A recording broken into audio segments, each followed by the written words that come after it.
Hello, hello. Happy Tuesday. All right, let's figure out what music we want to play.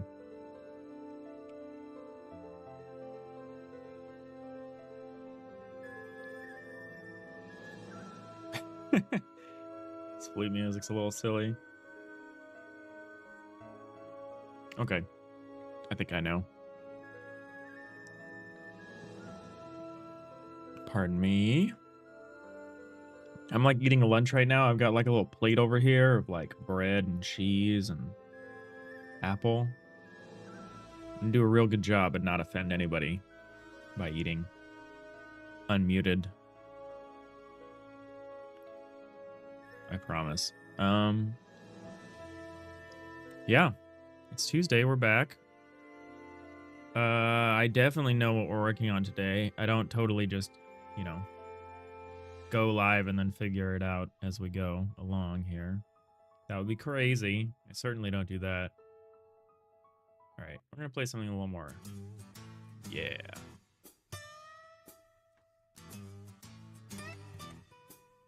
Yeah, we're gonna play something a little more fun.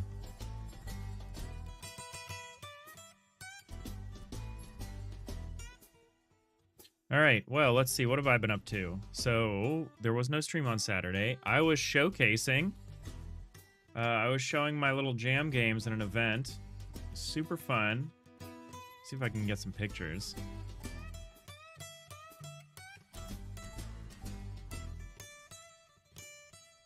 Yeah, so this was cool. So I set up a little display. I had my old Ludum Dare. I had the remastered version of A Following Wind here on the PC. And you'll notice I actually managed to get mini delivery on the Steam Deck, which was pretty easy. There were some weird issues with it, but it was actually pretty easy to do overall. It was cool. People responded really well. We ended up taking over this arcade bar with the Bay Area Developer Collective. We took over about 8 tables throughout this big arcade bar in SF called the Detour. Super awesome. Tofu the Lofu, hi, are you coding? Yeah, we're gonna get into that, Tofu. We will. How are you doing? I'm talking about a showcase that we did on Saturday. So yeah, it was really loud. I definitely lost my voice. But it was really fun. People were super cool. I mean, it makes sense. Everyone comes to an arcade bar to play games. So it makes sense that they'd be down to play games. Yeah, it was really fun. Kind of my first practice at showcasing games live in a setting like this. There were a bunch of cool games here by other developers in the collective. Super cool event. Really enjoyed it. Thanks to all the organizers and stuff. Definitely looking forward to doing more of that sort of thing. It was kind of nice just showing off the jam games because it meant there was very little pressure on me about what I was showing. All right, so like Tofu said, we're coding. We are coding. So last week was Refactor week. This thing I made up that was like an excuse to go back and like fix old stuff. I'm doing a good job coding. Thanks, Tofu the Lofu. Yeah, we're working on it. So we took an approach. We actually finally made our static buffers into dynamic buffers. That was like the smallest thing. We made some structural changes to the buffers, which make them a lot easier to use and pass around. So in the world here, I feel like there are a couple things that are an issue with. One is like just general navigation. Like it's still kind of hard to tell what level you're on when you're building stuff out. I can live with that for now. There are definitely some drawing issues with the selection stuff, and it has to do with the way tiles overwrite other tiles. So you'll notice this stuff kind of works, but not always. I also don't know how much I love this cutaway system anymore. This kind of like onion skin cutaway system thing. I kind of want to move away from it to like something a little more standard, which would be like you're just cutting away whole rooms.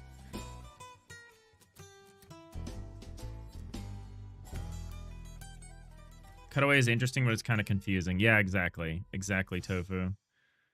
So I think what would be better is if it was just you mouse into a room and it starts to cut away. The question is what cuts away though. So like the mouse cursor one is like pretty straightforward in terms of the rules. But once we start talking about cutting away whole partitions, like if we take this room, what do? Do we cut away all the walls that are foreground walls? Do we cut away just the ceiling? Do we do both? So, I don't know. I haven't totally decided what I want to be the new cutaway paradigm yet.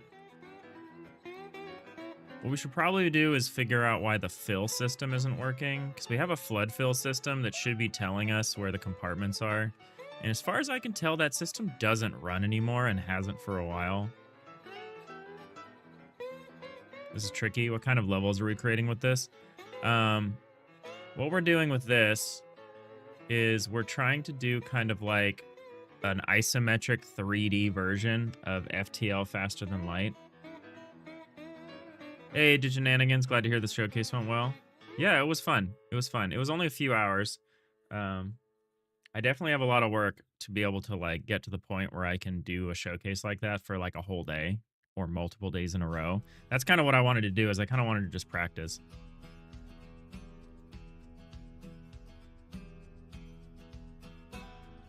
So yeah, Tofu, the idea is that we'll be building ships with this, like the decks of a ship. So this might be like the bridge, and then like a weapons system, or then like engineering, or a reactor, or like a cargo bay, or something like that. So like there's a verticality to it that I want. That honestly, it would probably be easier if I just forgot about verticality entirely. But that's kind of the fun thing about what we're doing here. It would probably be easier to just ignore that and to focus on more horizontal layouts, because it avoids this problem. So like the player will have to navigate that. They'll have to mouse around, and it's like FTL faster than light. So the idea is that the player will be, you know, they're not going to have a particular character, but they are going to have to, you know, visually navigate around and select crew members. They'll need to select, oh my god. Well, I want to just have this going in the background, and Steam just lost its mind. So you will be like, okay, it did it again. Deeply unhappy with Steam right now. Just play the trailer. The angle seems a little steep. What if a room is in front of another one? That is the trick of the cutaway system. Can I just not? I just can't full screen this video. Okay, whatever. People know what FTL fast and light is. Yeah. The angle is... steep is a word. It's actually like down. So isometric would be like up here. It's half of isometric. So it's lower and more flat. So it's 4 pixels of horizontal movement for every 1 pixel of vertical movement, which is... so it's 4 to 1. Rather than like pixel art, which is like 2 to 1. Like a straight line would be 2 over 1 down, 2 over 1 down. We're doing 4 over 1 down. So yeah, the visibility problem is severe. And that is what that's what the cutaway system is built to handle. The intent of the cutaway system is that if you want to look at something and there's something in the way, it just gets the thing out of the way. And in isolation, this looks okay, but it would probably be better to just have it be room-based. It would probably be less jarring if it was just took out all the foreground walls. Is this a blues song? Okay.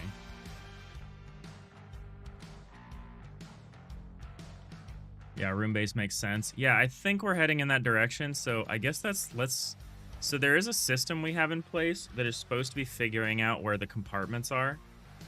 I think it's just taking too long because we've recently made the buildable area much bigger. Like the maximum possible buildable area. And so I think we need to come up with a way of simplifying that process or speeding it up or whatever.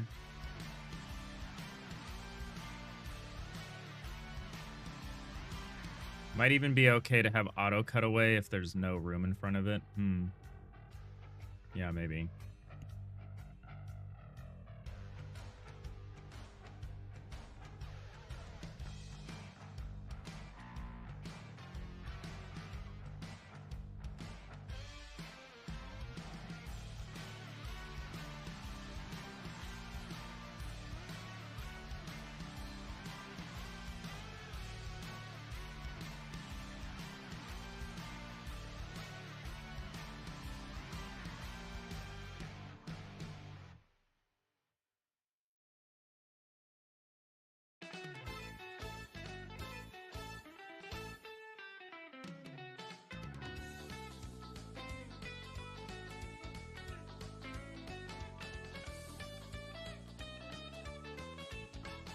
We're going to just try to run the fill system a few times and see how quickly it's running.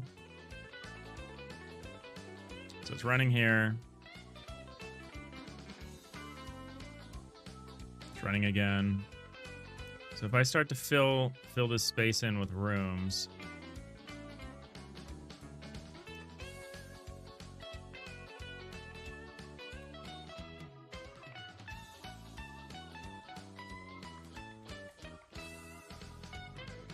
so if I make this room, the fill system should identify that this is a room.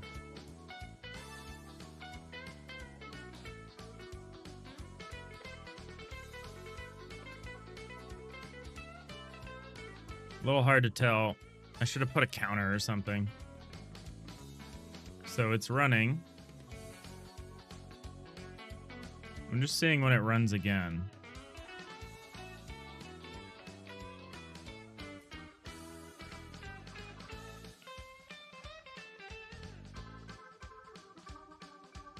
So I feel like now it's just kind of stuck. I think it's stopped running. It's either taking forever to process this or something's happening. It's preventing it from running again. Oh, nope. Now it's running more. Okay, it's running again. It's continuing to run. It's not making any changes, though. It's supposed to be changing the color of... It's running multiple times. It's a task. So it just performs a flood fill, and it identifies... And you better go catch it. Oh, you're killing me. Killing me, Tofu. No, that was a good one. That was a good one. So there's two things that could be happening. One is that I'm glad it's running. Clarified that. I don't know why it hasn't been doing anything. Preview blocks. Is that what we're currently writing to when we're doing all this stuff? Yeah, we're not using the settled blocks yet. Okay.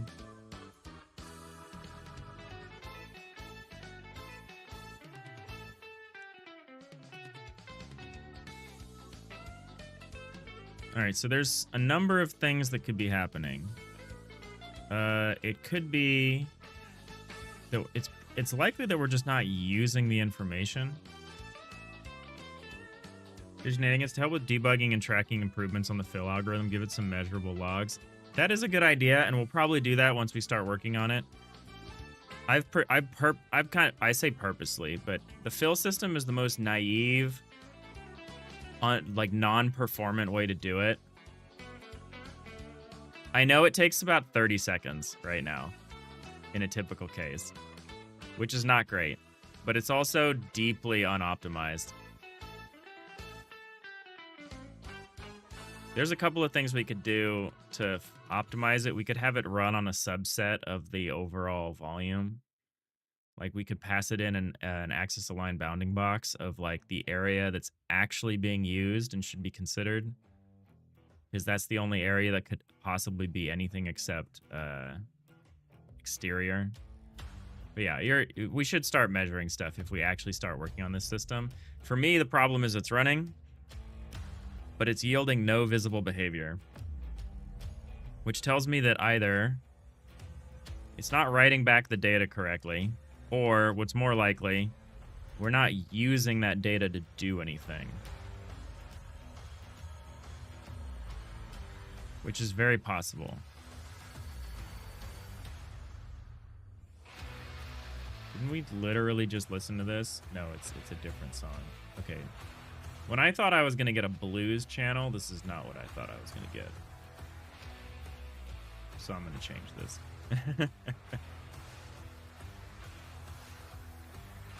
This music is making me aggravated.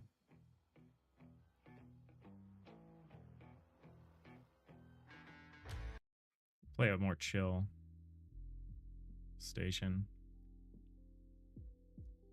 But how's it going, Tofu? What have you been up to? And did shenanigans?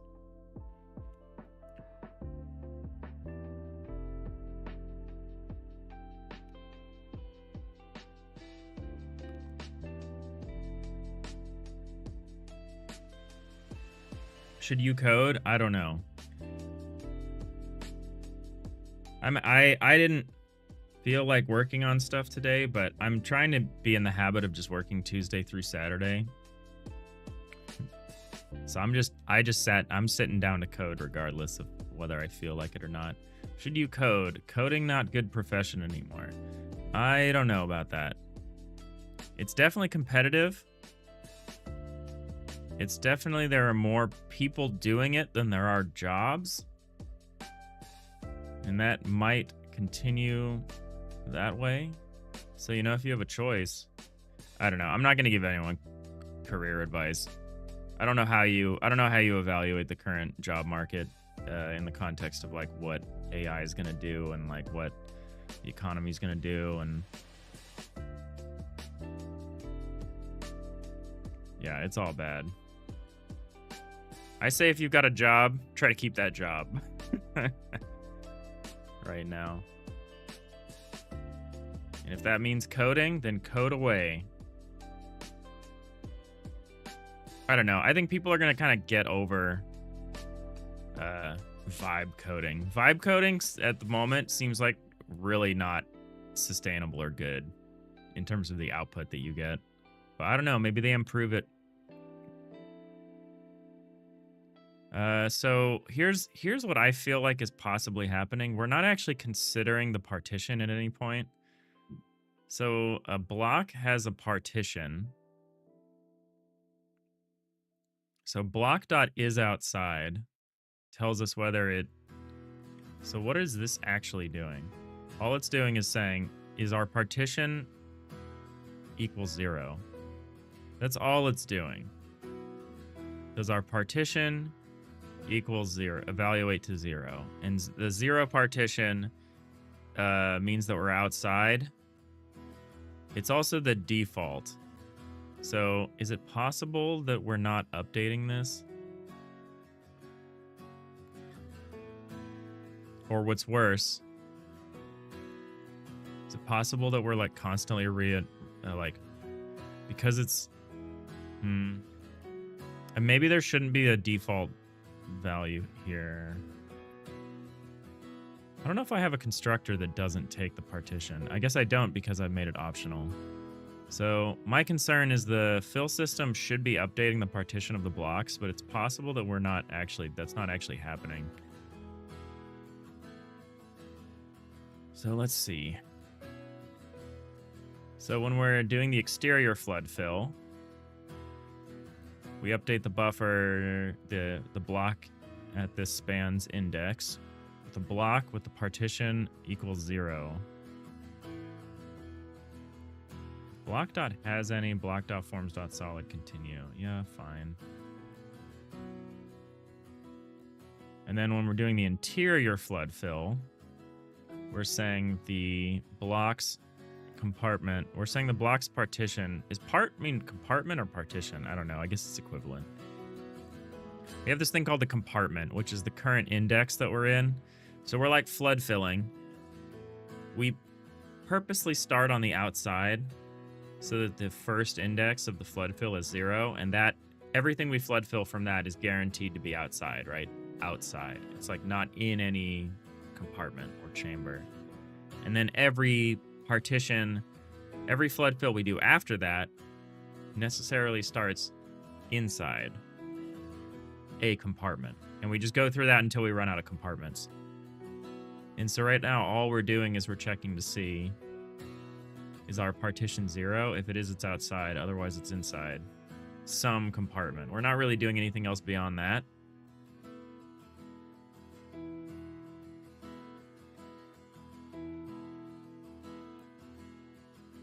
This was all working, and I haven't rewritten it, so I'm curious what could be occurring.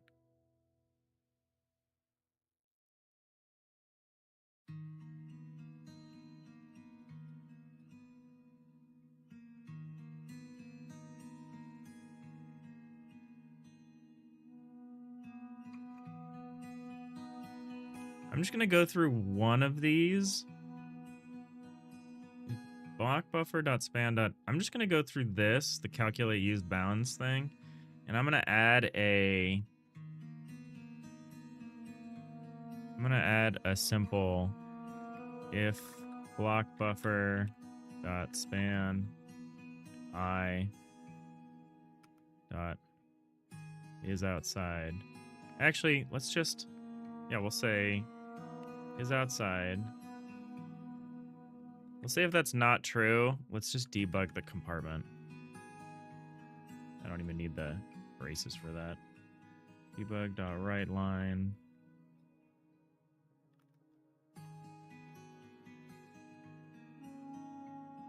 I just want to see if we're writing the parts out correctly. And I'll just insert this into the process. I'm going to rename this to buffer. Just buffer. Maybe blocks.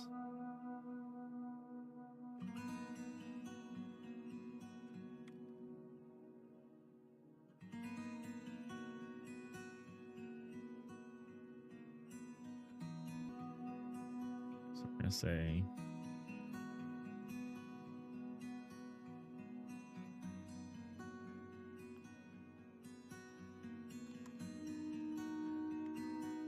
calculate used bounds, preview blocks.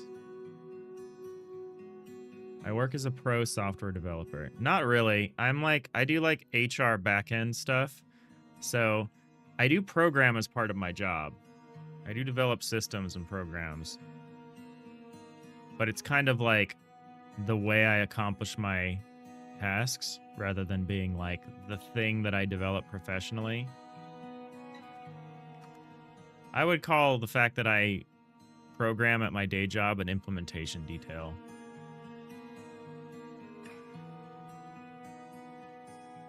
So I would not consider myself a pro software dev, no. All right, so we're going to run this. We're going to see what we get.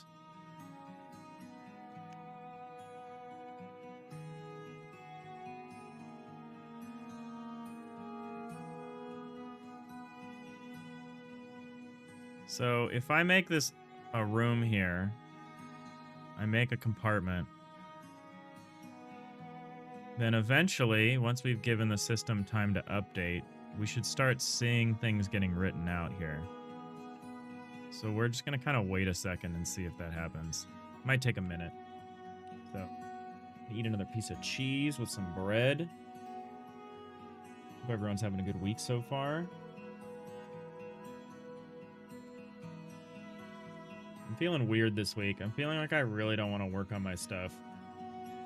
Like, the weather's so nice, and my day job has been so busy. I really don't want to sit inside programming, but it's important to practice. And by that, I mean maintain a practice to, like, consistently stick with something. Okay. So this is... So if not buffer.span i.isOutside debug.writeLine buffer.span i.part. So if the part is not 0, write the part.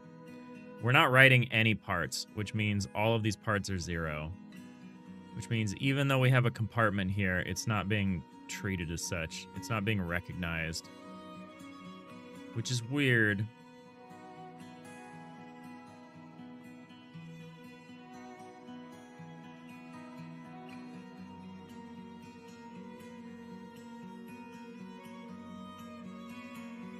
You're feeling the same way this week, Diginanigans? Tired and unmotivated, pushing through it? Yep, that's what you do.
Tofu asks, y'all hiring? Not for this role. Not for my role.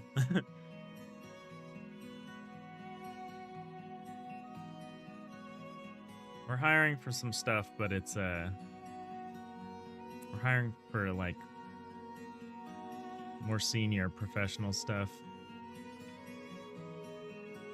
That's not software related. Not programming related.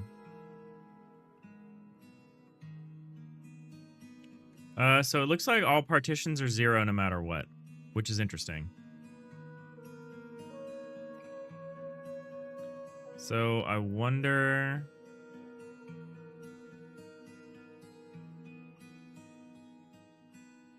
I mean, when you say programming is a bad career now,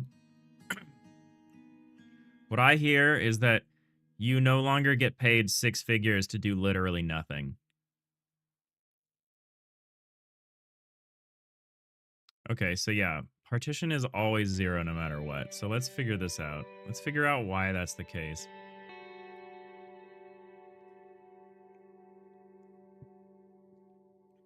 I mean, the joke is that for a long time, if you're a big programmer at like one of these big companies, your output was comically low. Your income was comically high.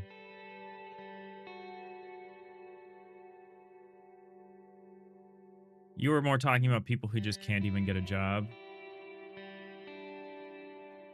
Yeah, that's what I'm saying. Is it's like there are still programming jobs. It's not like these companies are just hiring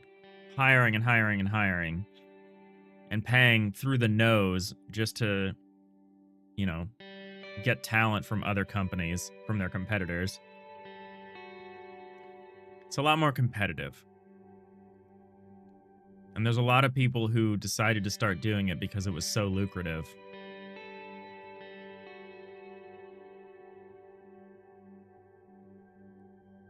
No, I get that. I'm saying that that environment, the fact that that environment existed for so long, of these big lucrative programming jobs, that a lot of people were like, I want to get into that. And so a lot of people studied that and pursued that. And now it's very competitive, yes. Oh yeah, it's hard getting any job right now. Except in the service industry. Service industry is hiring. So, you know, if you want to work at Chipotle, those are some good jobs. At least out here in California. But yeah, it's rough. It's a terrible job market, jokes aside. All right, so where do I think the problem is? I guess what I should do here is I should see about this. Debug dot right line buffer dot span dot index. Let's confirm that we're actually writing these. This is actually occurring. I would like to see if we're writing these.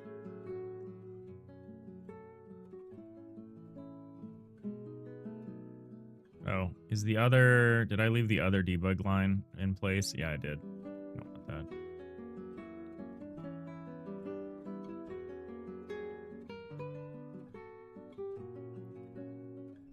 Alright, so we're going to make our little room.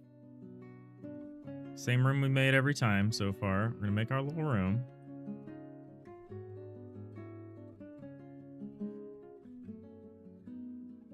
And now we're going to kind of wait and see if we're actually, if the interior flood fill. So we have this interior flood fill function that should run after the exterior flood fill when we like determine where the whole area that's outer space. We run another function for every interior compartment. And it seems like maybe we're actually just not. Seems like we're actually just maybe not doing that, which is interesting.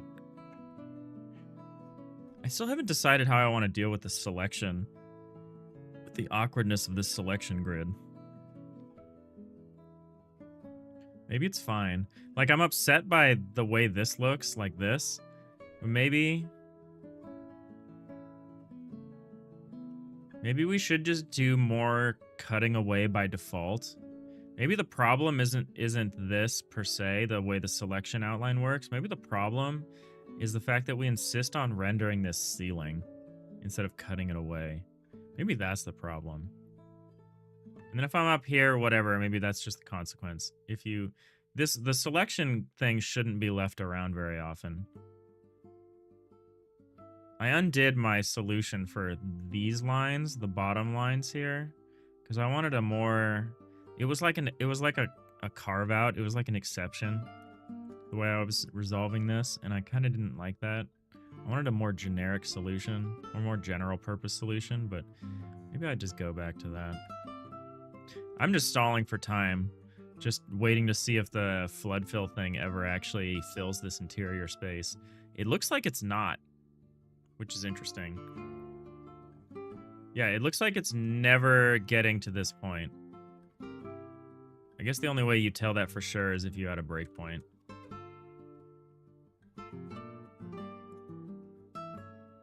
Let's just see if we're even running this function.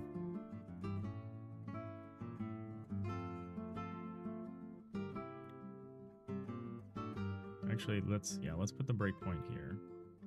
We know we're not reaching this point, but just for fun. This might be my fault. Actually, I think I know what's happening. I might not be managing this system correctly. So let's look at compartmentalize. This is the big function that manages all the other functions that are in the interior to the system. So this compartmentalizes everything. Okay. We pass in a read-write buffer. Good.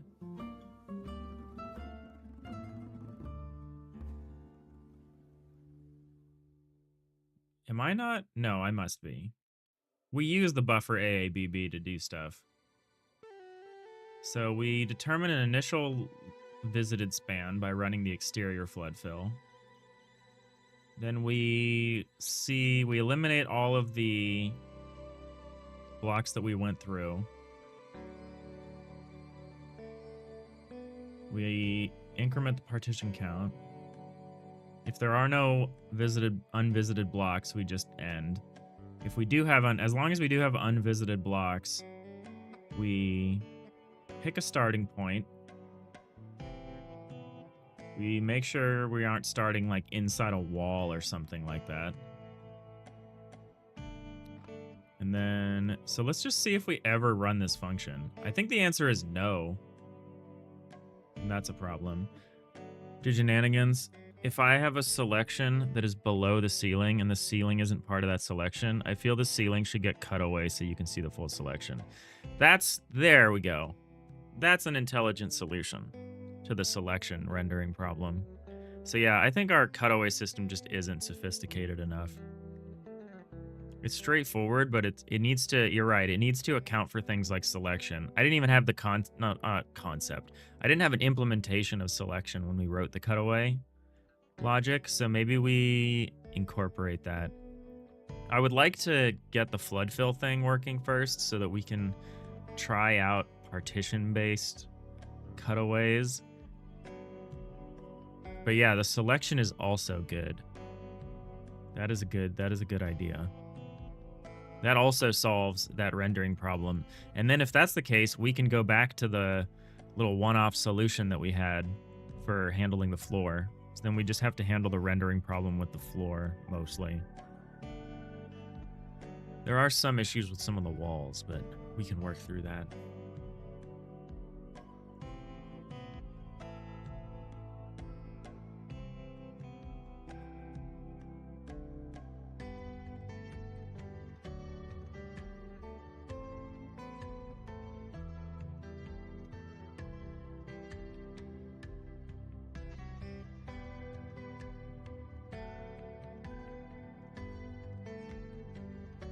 This is very RimWorld, this music.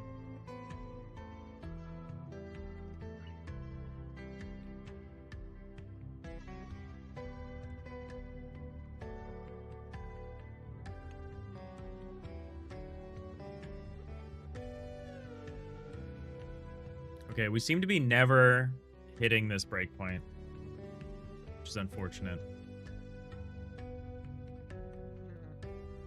So I wonder why that is.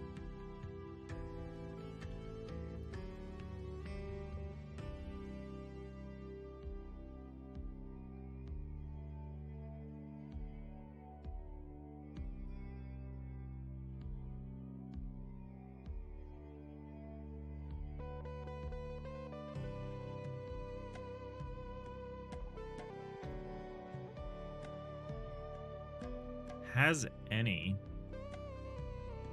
any is not the correct implementation here, right?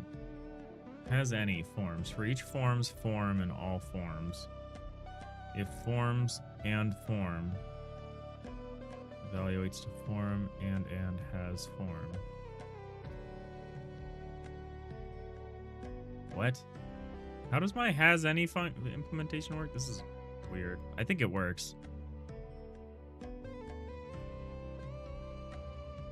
This seems wrong. It's not has any. I just want has. I hope that's not the problem.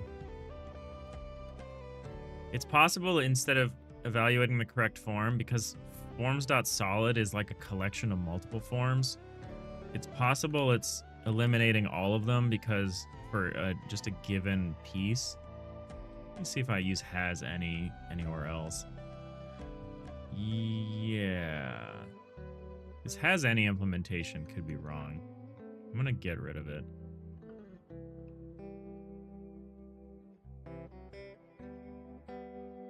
Yeah, now I just want to play RimWorld. This song is good.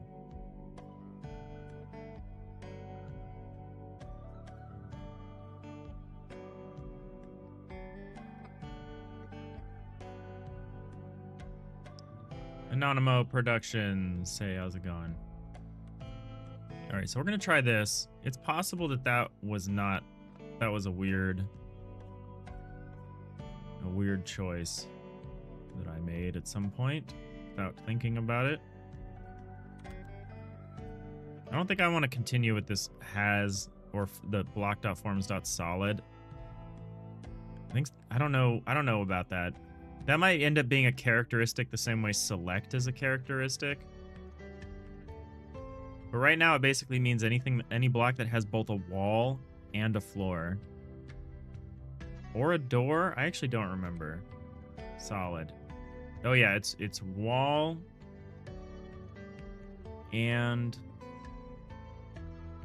oh god, it's wall and it's wall and floor and door.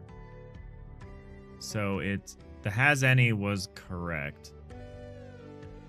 Oh dang. Okay, well that's not right. I mean my implementation of has any could still be wrong. How's the FTL going? It's okay. We're trying to solve our flood fill system, which tells us whether there are like where the rooms are versus what's in outer space, isn't totally working, and by totally working, it's not working. It seems to think everything is outside. So we're just working through why that may be. It's not even attempting to flood fill interior spaces, which means it doesn't think there are any interior compartments. And so we were looking at this has any function, which could be part of the problem.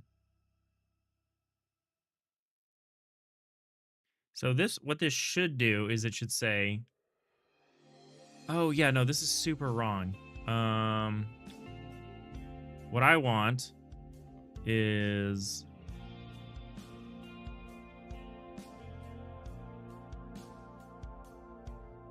yeah, this has any for solid this is super wrong. I don't know why I thought this would work.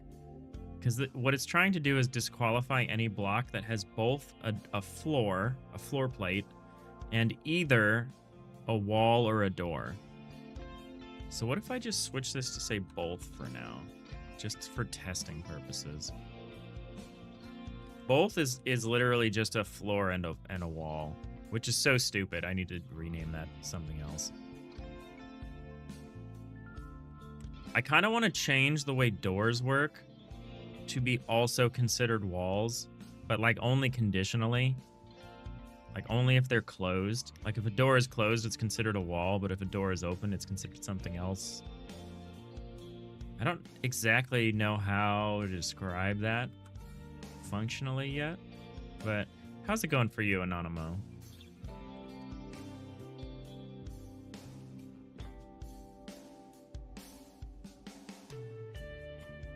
It's Tuesday, but I'm feeling a case of the Mondays today. I don't know why.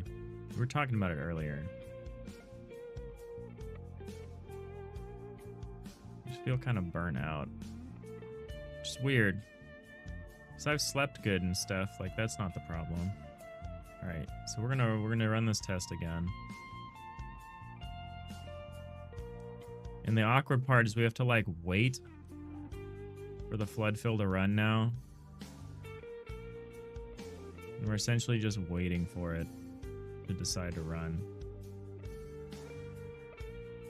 There's like no safety in managing these tasks right now, and that's gonna become a problem later, but for right now, whatever.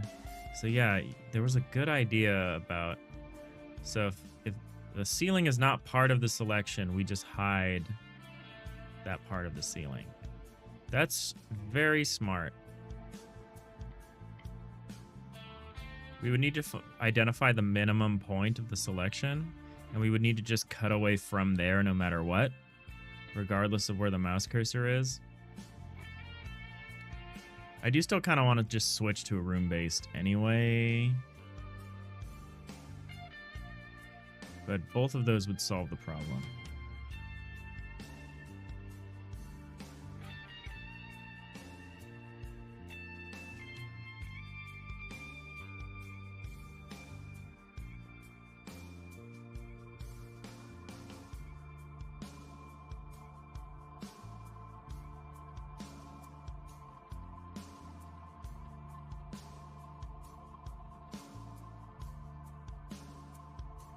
Okay, the flood fill system is running. It seems to not care about the distinction that I made.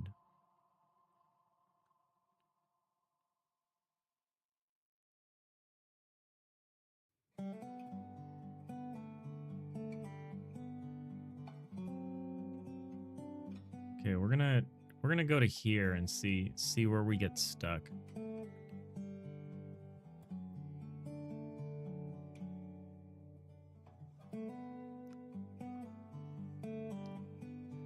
Okay. Buffer initial 62.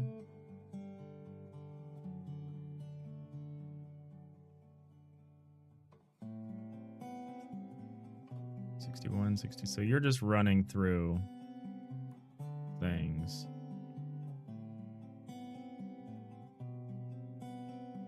So you're running through.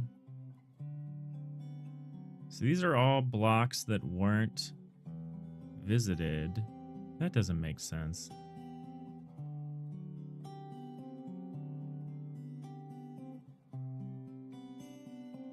These are blocks that weren't visited by the exterior flood fill.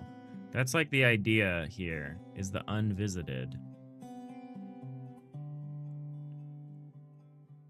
Unvisited, count 23,048. That's wrong.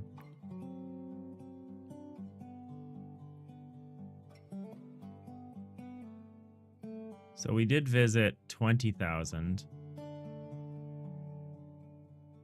blocks, but there's a remainder of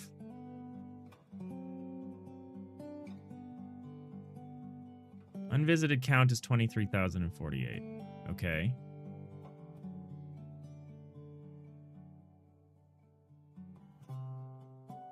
Oh, we're not getting through this process of removing. Huh.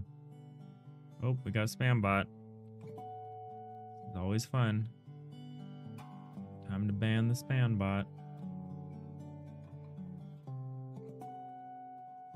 Goodbye, Universal Greaser CR 6PH, whatever your name is. Goodbye. Blasted.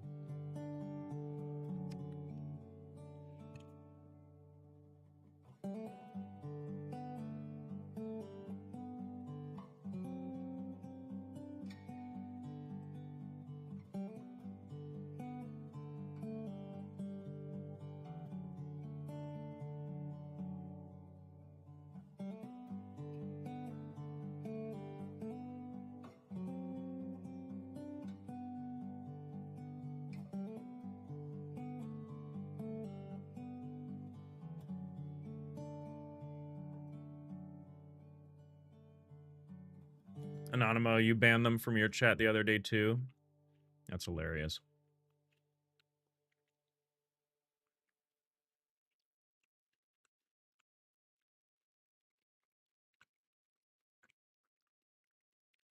Let me hit you with that follow, Anonymous. Maybe I'll get to catch one of your streams. Oh, you're doing Godot Dev too.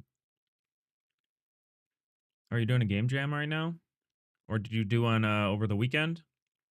The Norwich Game Jam? Sick.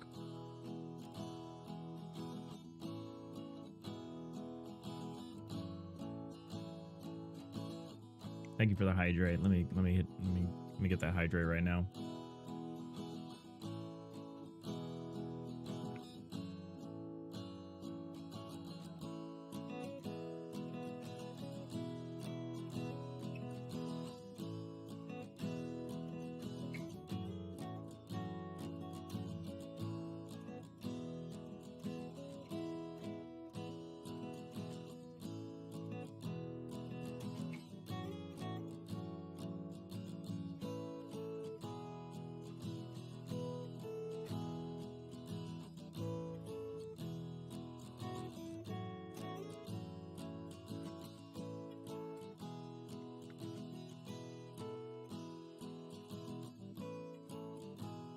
Sorry, someone's texting me here.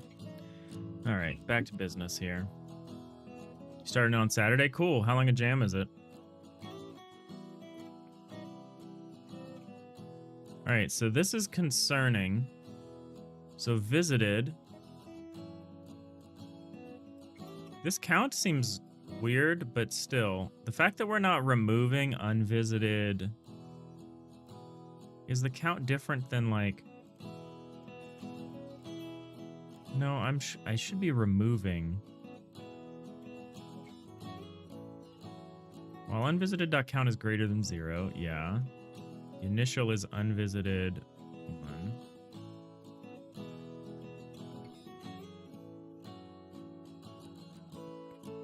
Okay, it looks like we are eliminating things from unvisited. But for some reason, the count never changes. Do I not understand what the count variable is in a list? Does it not go down?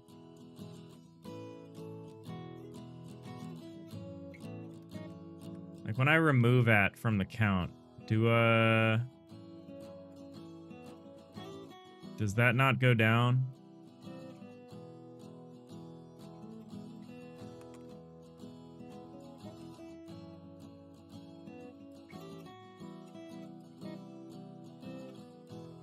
Count. Guess the number of elements contained in the list. No, this number should go down. Maybe it's an issue with the debugger. It doesn't make sense.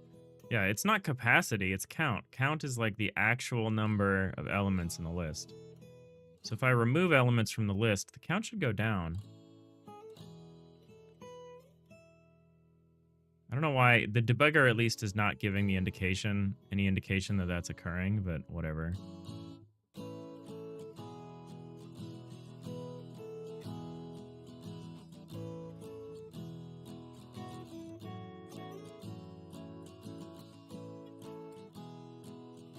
I'm going to check this.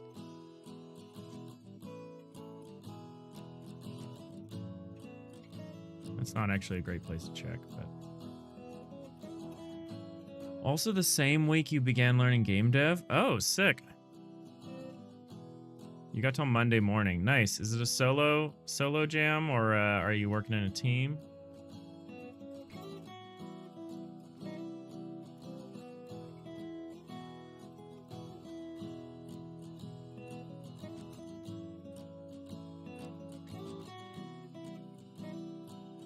How am I visiting negative numbers here?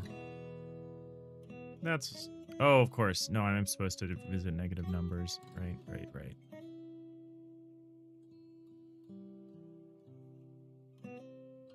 There's so many. There's 20,000 here. For each coordinates and visited, yeah. It should go through all of these and then remove a whole bunch. What is the current... So when we go down here, we look at you. You should have a ton of things that have been removed. Just an absolute metric ton of these things should have just been removed. It seems like none have. It's very strange.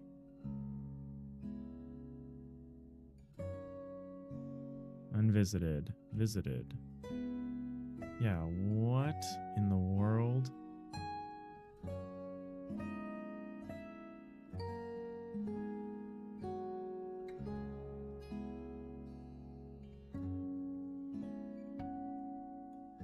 A bunch of these should be getting removed.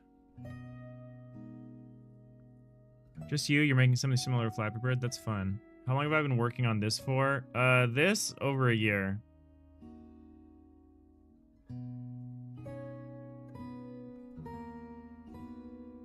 We've mostly been prototyping, and now we're working on some tools to help us move forward.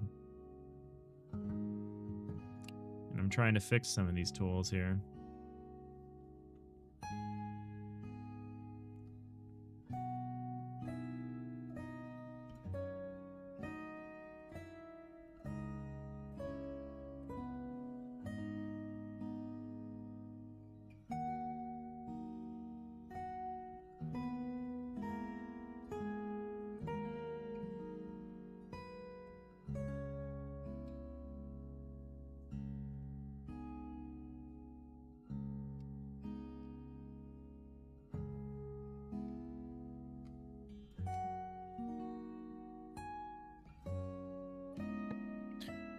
Alright, so what do I think is happening? You like Godot? Yeah, I really like Godot as well. I haven't been using Godot very long, but I really like it.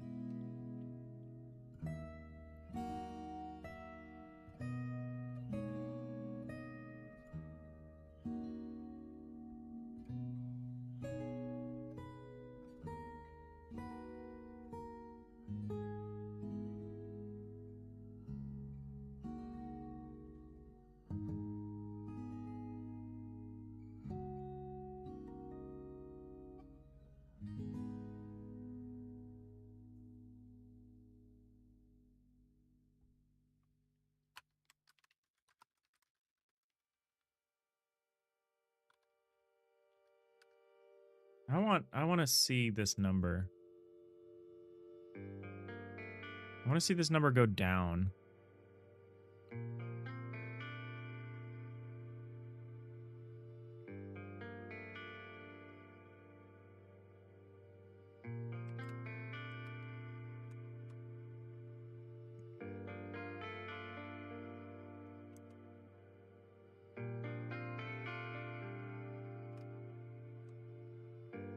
Okay, how is that possible?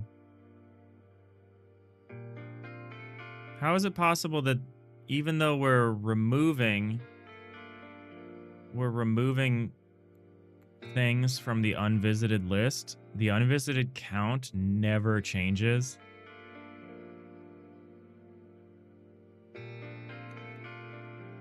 How is that possible? I guess we just say, I guess we need to debug the index. Maybe it's literally never finding these coords. I find that hard to believe, but maybe that's what's happening.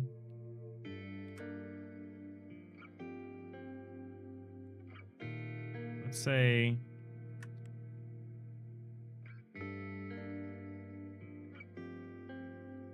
found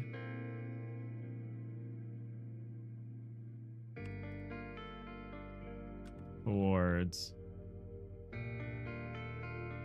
at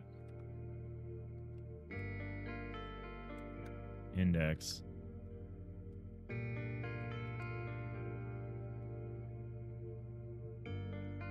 Let's see what that says.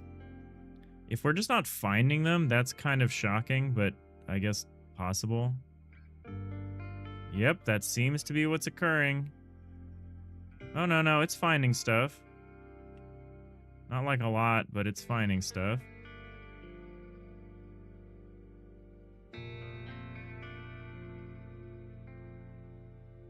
Okay. So if we look at this, yeah, we find a bunch of these. We found a bunch of these. Look at all these that we found. So we find the vast majority of these. Oh, we find all of them.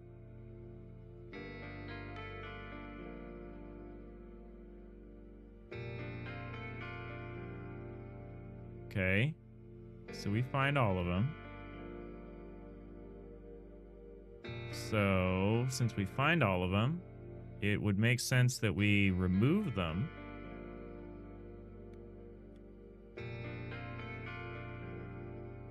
Maybe remove at, I mean, it must do what it says it does on its face value, right? What's weird is that this system works. The system works, but now that I'm scrutinizing it, it's like, it's expressing a lot of very weird things at me. Can I remove a range? What is removing a range? That's just a range of indexes, yeah.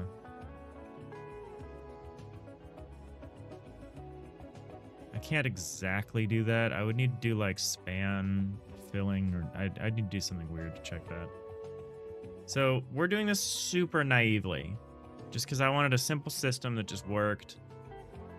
It's not trying to be fancy at all.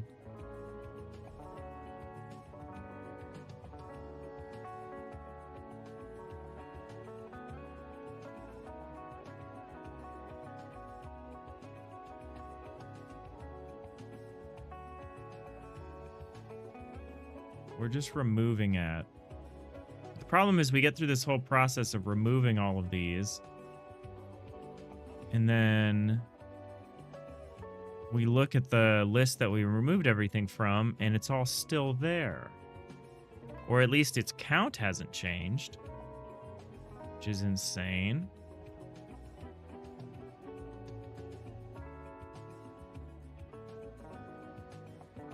(64 by 64 by 8). That's 32.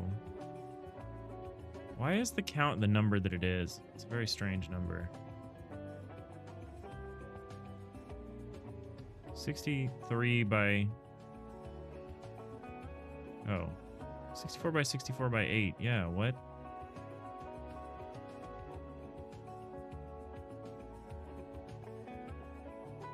I wonder if I'm doing this wrong somewhere. I mean, I know I'm doing it wrong somewhere. I'm just trying to identify where the problem is here. That's fine. This is one of those dead quiet streams. I mean, I appreciate Anonymous, Tofu, Diginanigans, the people that are hanging out here. But this is about as quiet as a stream can get, which is good because I'm kind of just flailing around here. Just looking for a problem. And it's taking a while to find it. It's fine. I still got a little cheese and bread left.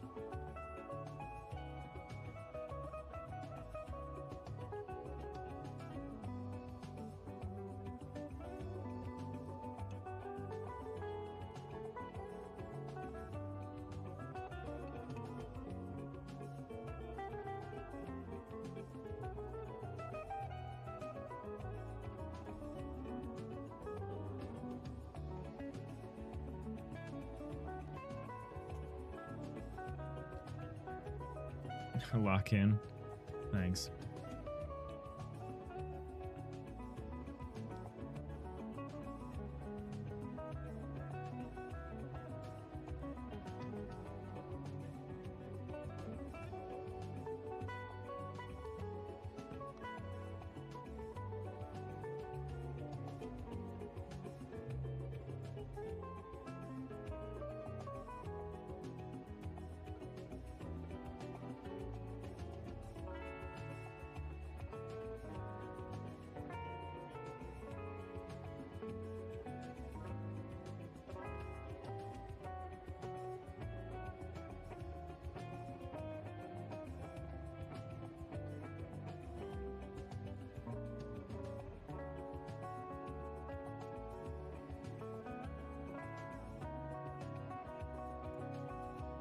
Hey, Takari.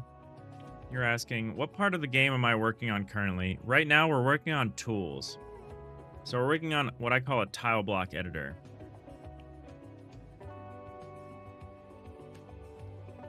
What's more important is the game first, don't forget. Sometimes you gotta build tools to be able to build the game. This is one of those times.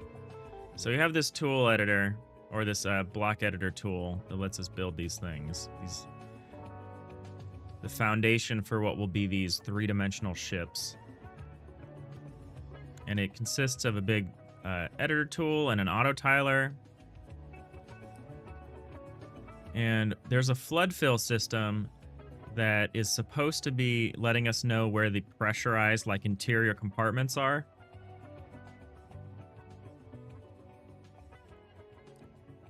But right now the flood fill is not working. So it's not giving us any information about which of these, like these tiles inside here, inside this room, should be considered interior. The tiles out here in outer space are considered exterior.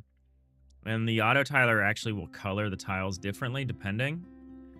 Right now that is not occurring. So what we're currently doing is just figuring out why it's not occurring. We're kind of making a 3D kind of spaceship management kind of game. That's the kind of stuff we're working on right now.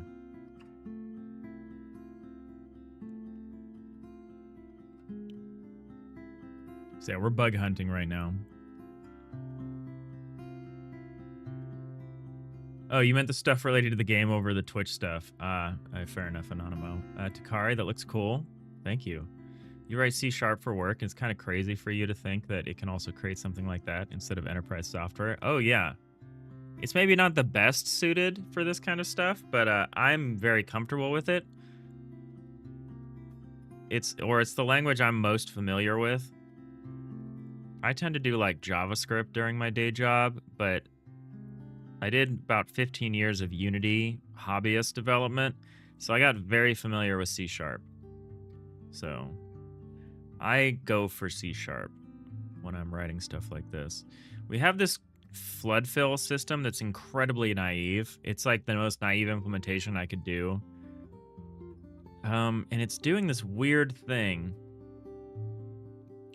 where it's supposed to be removing any... It gets back a list of all of the blocks that we visited when we do a flood fill. And then what it's supposed to be doing is it's supposed to be removing all of those from this list. But when I run the debugger, this unvisited list size never changes, even though we're removing all of these things from it. It's very strange. It's very strange. So if I put a block point here, or breakpoint here, I'm just going to do the same thing that I did in the last little demo. I'm just going to make a little room. There we go. Initial 00, unvisited list, 23,000. Visited list, 20,496. That number is also suspiciously always the same. And if I say resume, and I continue on, now it does it again. 23,064, 20,496. I resume it again.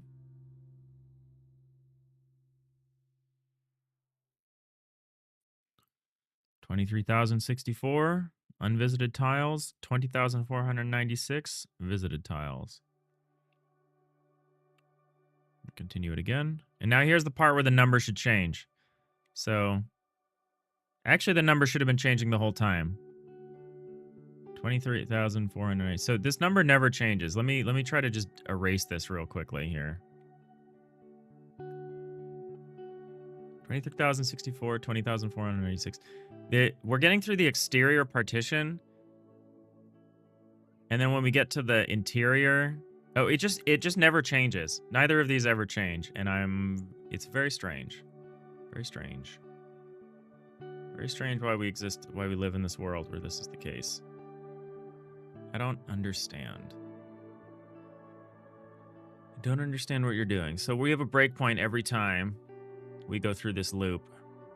The interior flood fill is just clearly never doing anything. Like, we're going through this whole loop. We're supposed to be removing things from the unvisited list again, both before and after we run this. If I put the breakpoint here, I did this earlier, and we never hit this breakpoint, so let's see if that remains to be the case, because then we know we kind of have an idea of where this problem is.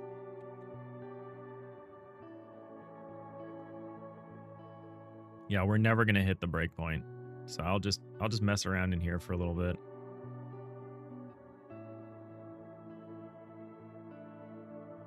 We're just never gonna hit it.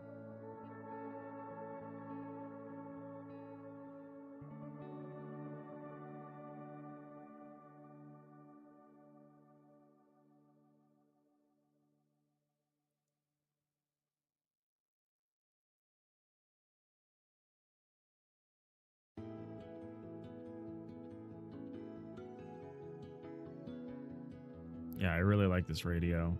It really does all feel like a bunch of RimWorld music. So we're messing around. We're just messing around with just stuff, and we never... So this function is never called the interior flood fill. We hit this all the time. This while unvisited count, unvisited dot count is greater than 0.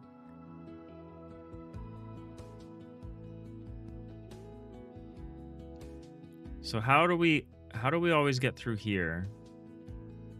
And yet, hold on.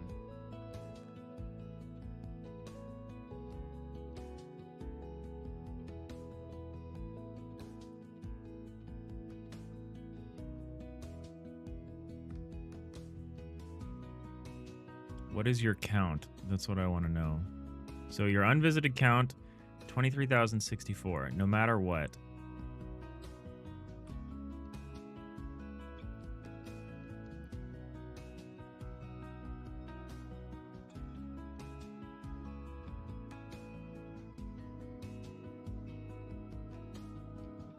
Very strange.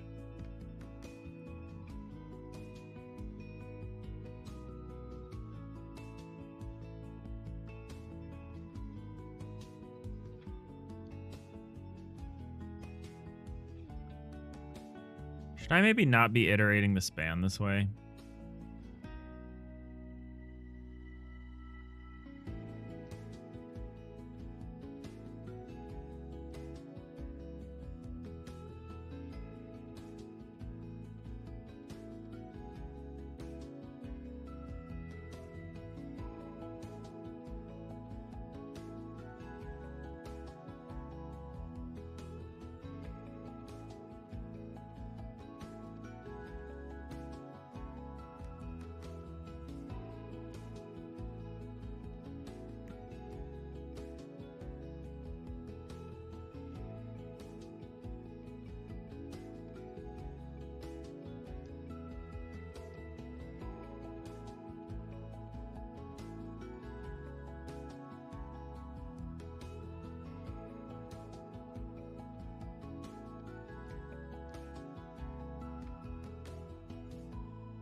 Okay, so the initial, so the topmost coordinate is this, which is fair, except this should be getting invalidated.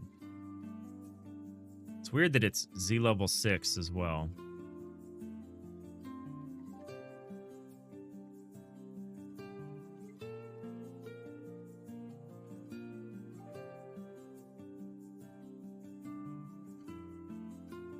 Yeah, our flood fill is just not working. We're constantly checking this same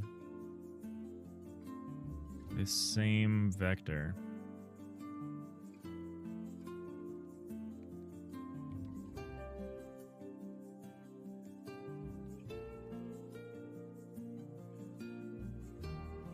I wonder how much this has any function is the fault of. All forms. Oh my god. I defined an empty form. No. The way I'm doing the check, this will always be true. Damn it.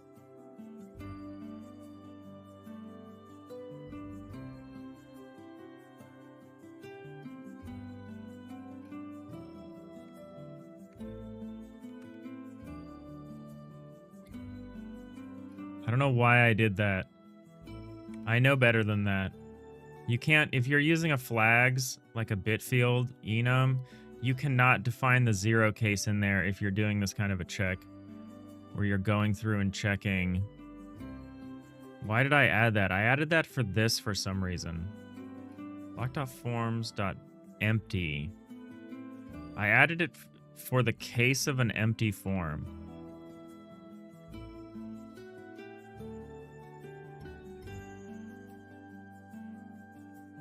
Can I just say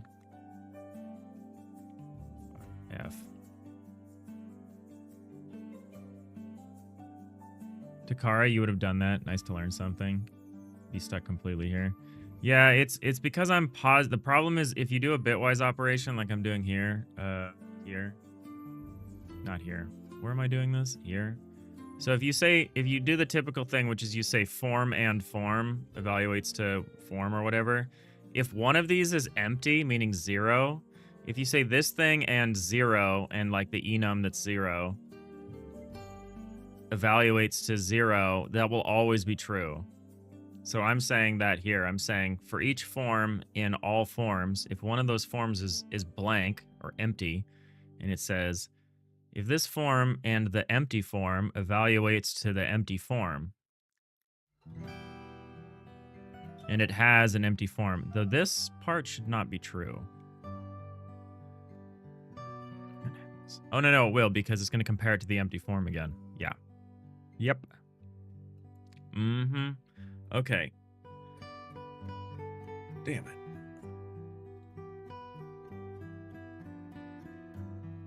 I already knew that was a problem, and for some reason I still implemented it. I need to do a different check for the merge tool. The merge tool is basically going to be broken now. That is unfortunate. That is deeply unfortunate. The merge tool is not going to be happy until I figure out an alternative solution. But let's focus on the problem at hand. So now we're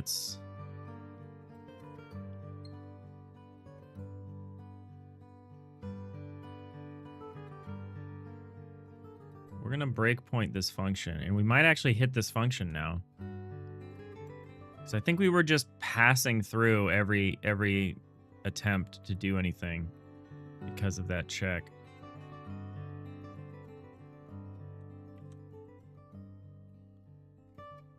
Although I might be wrong. And while that is a problem, that might not be the problem.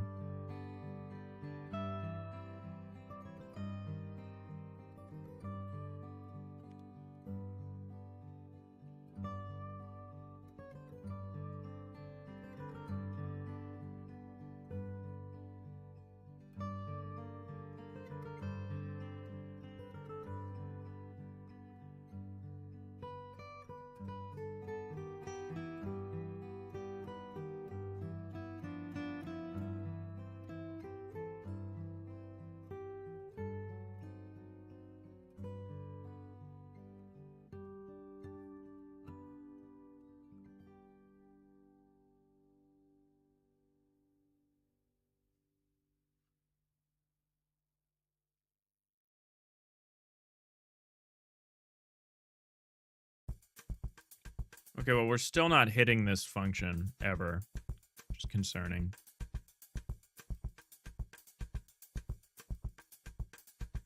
Let's see if we're actually removing things from the unvisited list. If we're doing that, I'll be at least happy.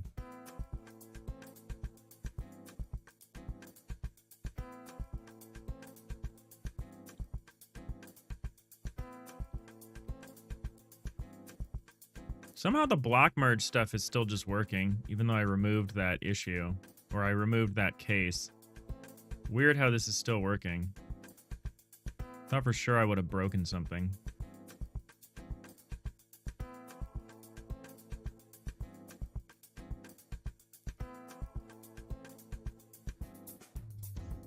Still having a problem here. The fill system is not running.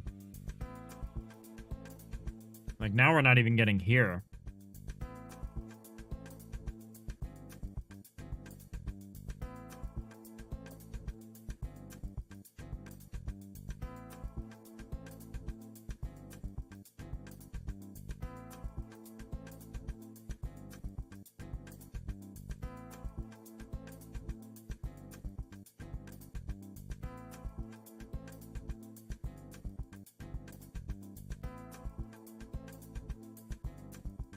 So before we return from the fill system, I've added a breakpoint. And if we don't hit that breakpoint, then I genuinely don't know what's happening. The only possibility is that the fill system is taking so long to run that I'm just not giving it enough time. Which is possible. It is possible. So let's just wait a second, I guess. We're just chilling anyway.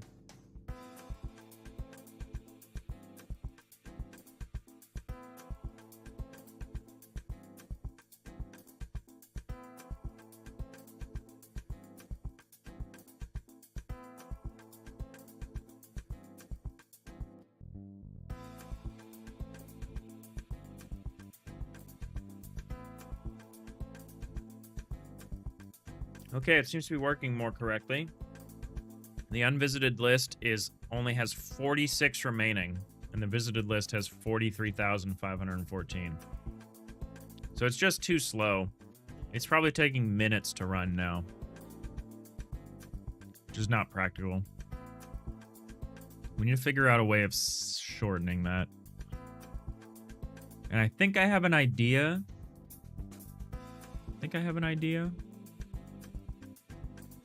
We might be able to do it by passing in the used bounds list, which is like a used bounds, which is what we're actually, it's limiting the, if we could limit the search to only what is actually being used. So instead of passing in buffer to list, we could say something else. We could say like, we need to start defining this is what we need to do. We need to store it somewhere.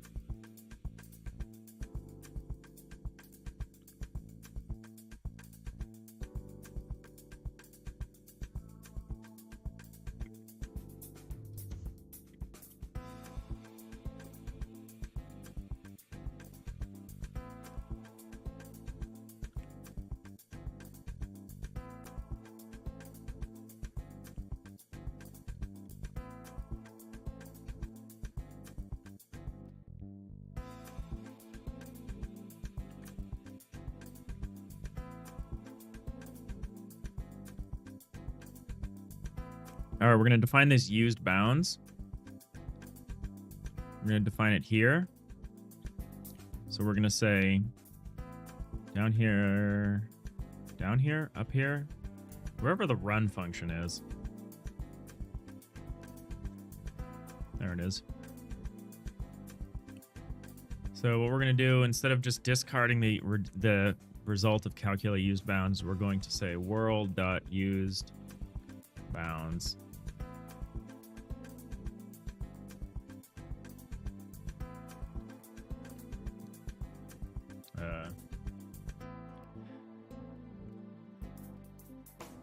shenanigans. You can think of ways to optimize it easily if it was 2D, just by picking a point, following outward until you hit a wall, then tracing that wall. It hurts your brains how you'd do that in 3D. Yeah, there are ways. There are definitely ways. There are better approaches. So if we go to like Wikipedia or whatever, so like flood fill algorithm. So the way I'm kind of using, so we could switch to span filling, which is kind of, I think, what you're describing, which is better than just the naive approach, which we're just using like this sort of thing. We're using like the most naive implementation possible. There's better ones. The one that's been recommended to me is jump flood, like using a jump flood.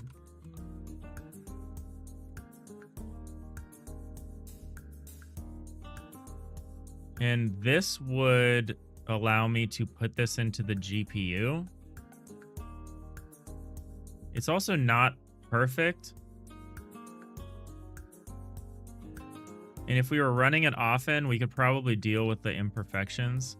But yeah, it'll work on an n by n. Well, the issue is combining them. So like it would still work on 2D, and then we would need to combine the 2D solutions together in a way. I don't know. I need to think about it. Because yeah, our solution is slow. It's too slow. And it's possible that if we can get it at least into like a compute shader, we could parallelize it. But I don't know. It's not good. We need a solution. So why can't I?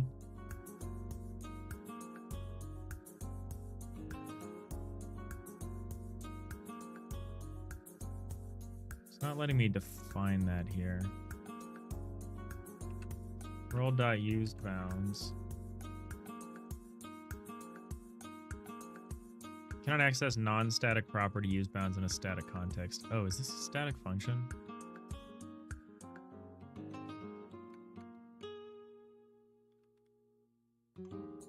Oh, no, that's not the problem. Problem is, oh, I need to say game.world. Oops. Oopsies. Yeah, so if we're setting the use bounds here, then what we're going to do here is we're going to say, instead of using the buffers AABB, we're going to use a subset of that. We're going to say the game.world.usedbounds.toList. Oh, wait, what were we putting it to? A toList. Oh, I see. Oh, do I need to define a toList function? Oh, no. It's the AABB has a toList. I just need to use game.world.usedbounds.toList. There we go. Forgot I defined my own toList function. Okay, let's see if this helps, because this should vastly reduce the search area for us. And there's definitely some use cases where that would break things, but it also might speed it up to the point where we don't care about optimization for a minute.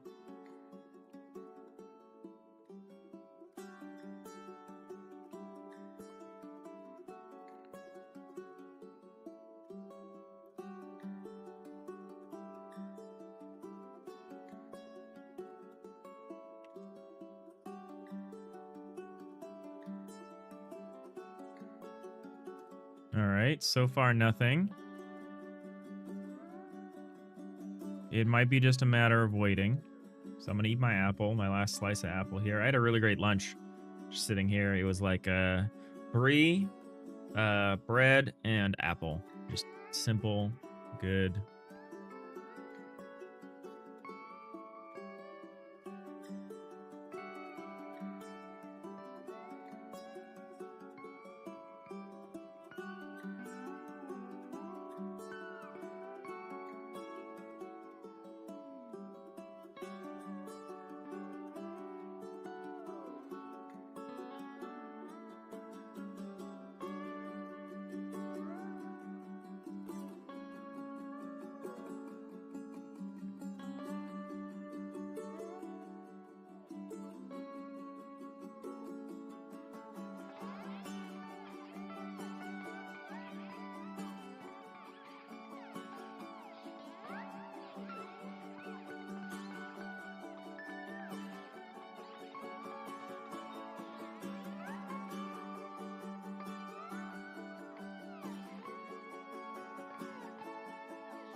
I realize I can't use exactly the used bounds. I have to enlarge it slightly.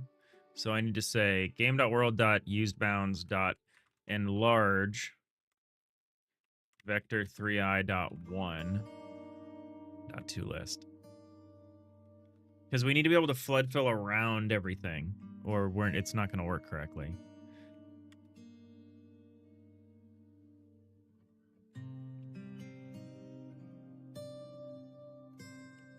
So maybe this will work now?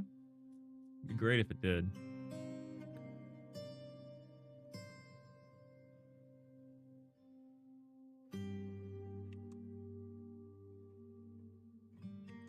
All right, now I think we just need to wait for something to run. Now we need to put in the measurable logging Diginanigans was suggesting. Because I know this function takes a while to run, especially the initial phase, which is search the exterior of everything.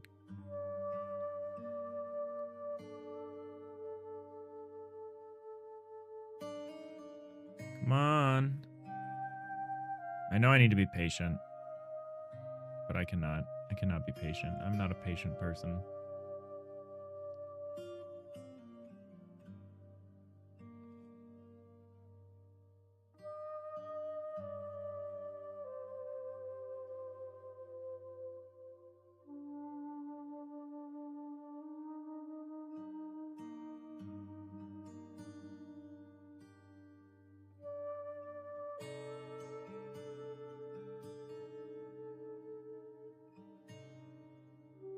Alright, that doesn't seem to be doing anything either. We never get to the interior flood fill, literally ever.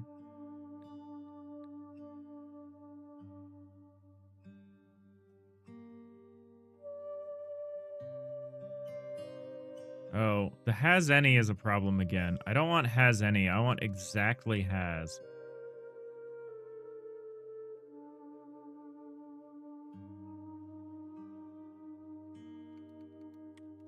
Not any.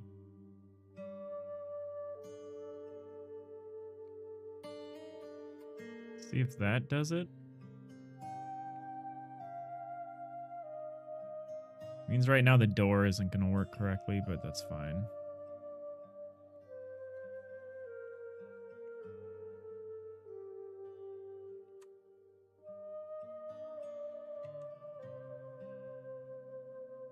All right, now let's wait like a minute to see if it runs.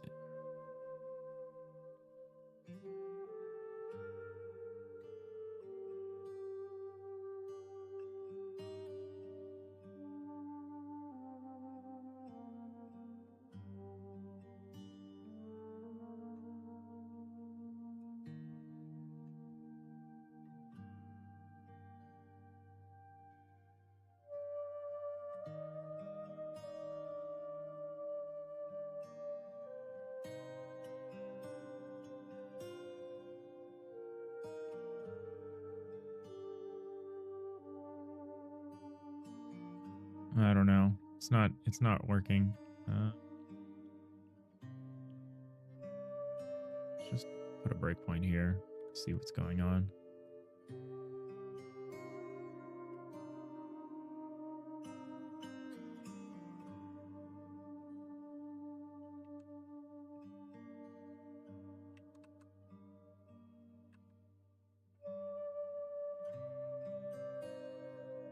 Maybe we have references to the buffer AABB elsewhere, and I didn't clean them all up.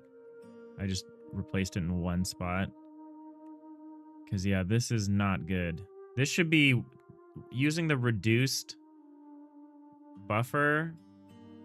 Well, you know what? Maybe we're not sending the right thing. Maybe calculate bounds works. I've actually confirmed that calculates bounds works. So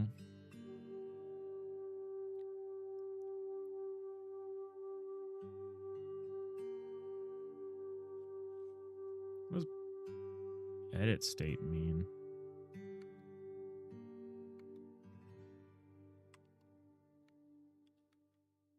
What does the game state have anything to do with that?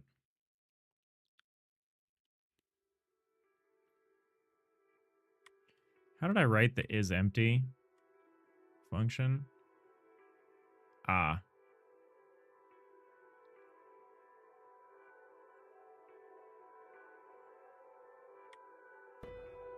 Your form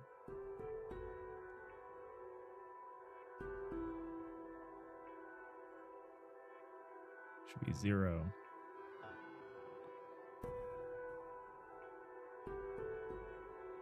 Is empty should be working. I didn't break is empty, I don't think. I got rid of the formal block.forms.empty, but an empty form is should still just be 0.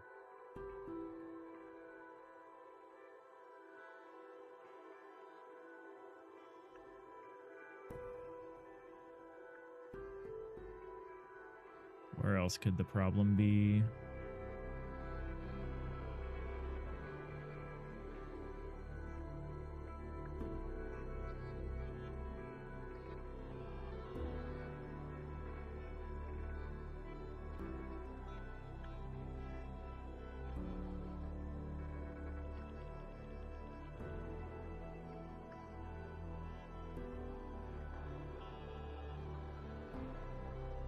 Breakpoint here. There we go. Enlarge vector 3i.1. Count is 27.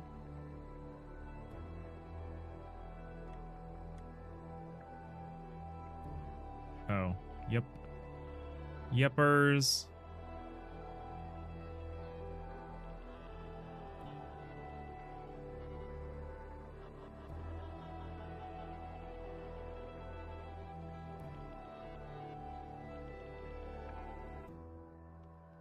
Let's say AABB, let's say bounds equals, let's define this. Let's define the bounds of the search. Unvisited is just bounds.toList. And then we're going to say buffer and we're going to say bounds. We're going to say buffer and we're going to say bounds.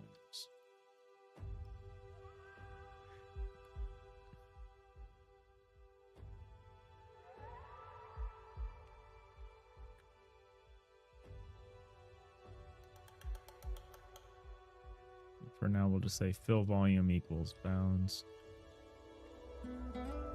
We don't actually need that. Flood volume. Oh, you already account for this. So you could just be called fill volume. Fill volume. And then flood volume is, instead of this, it could also just be fill volume dot enlarge.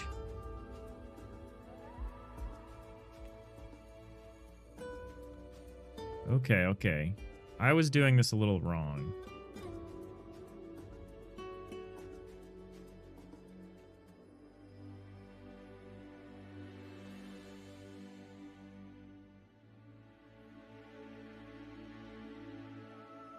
So we don't want to do the enlarge. We want to just say this. So unvisited is bounds.enlarge vector 3i.1 .toList. And there you pass in the bounds. Here you also pass in the bounds. Fill volume, flood volume, fill volume.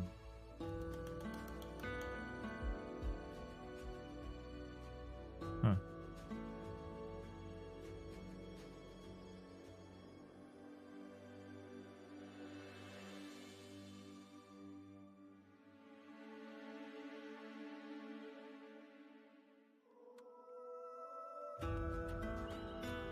Actually, I don't know if I need to do this. I'm gonna avoid that for now. Alright. I'm gonna say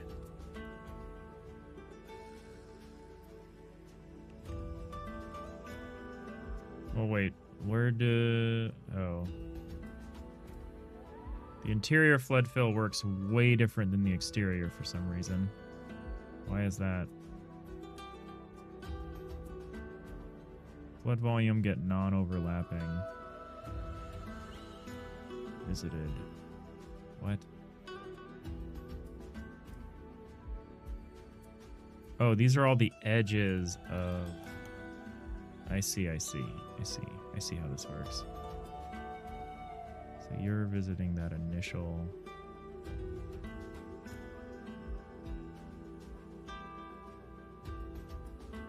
Oh, so we don't actually have to pass this in. I kind of see what's happening.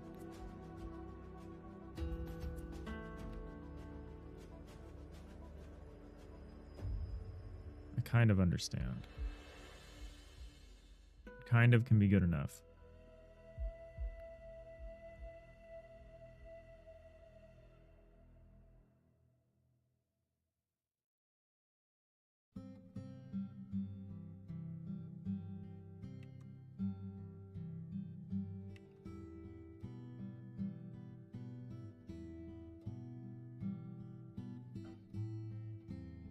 Okay, this is too long. Should be done by now. Probably making it harder by making all these changes.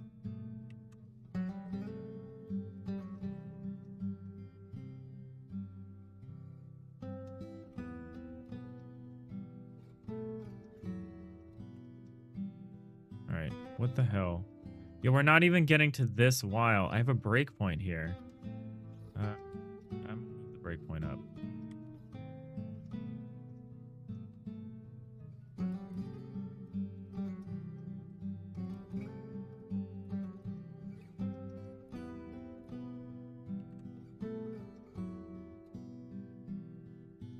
Fascinating.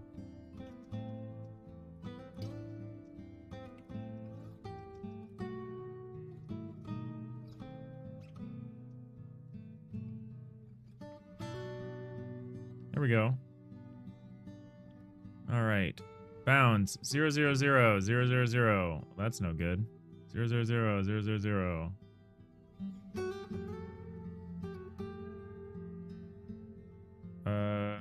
I should probably have a shortcut.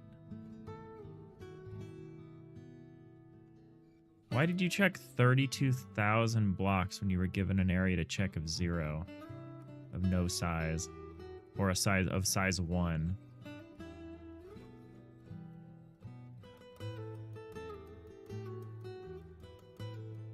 Oh boy. Okay. It should have gotten okay, so if I passed in an AABB that's 0, 0, 0 to 0, 0, 0, what it should have done, so this flood volume is the fill volume dot enlarge by 1, so that would have sent it in, so that would have given me a new bounds from -1 to +1, and then visited is the non-overlapping between the two. So it should have just checked one thing. It should have gotten a list of just a single. All right, I want to look at what's happening here. There we go. So here we go. Flood volume of -1 to 1. Fill volume of 0, 0, 0.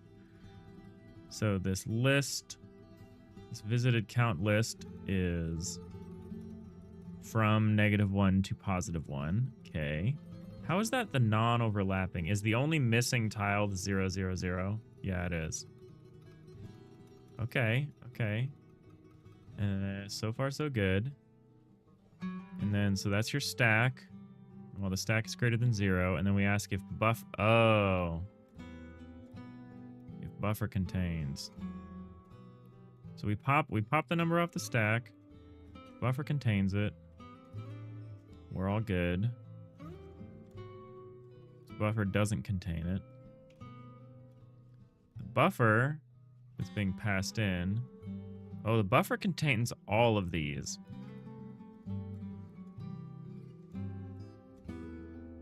So we're still just, because we're referencing the buffer, so I need to say if the fill volume contains. Do you not have a contains?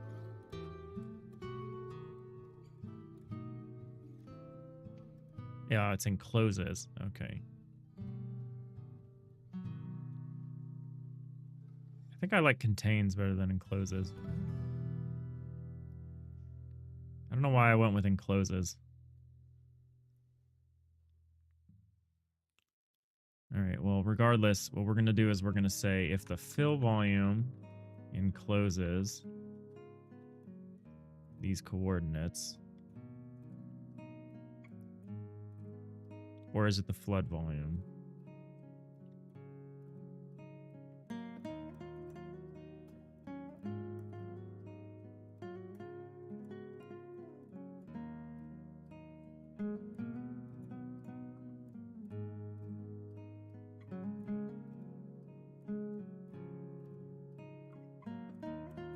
Yeah. Okay, so it is the fill volume.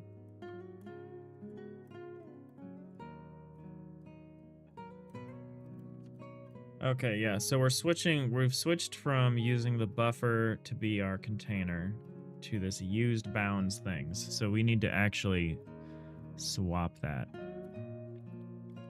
So we need to replace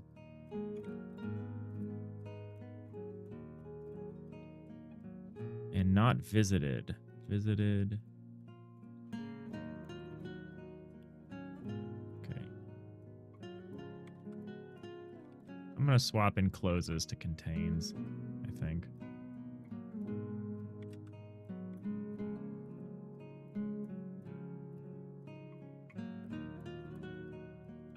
Don't we already have this check? Why do we have this check twice? Oh, because it's a condition of... Wait, what?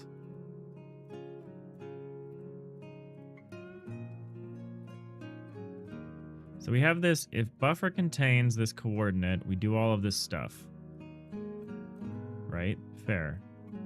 So if this is a valid block, because we're flood filling, so we're like heading off in all sorts of different directions and checking stuff.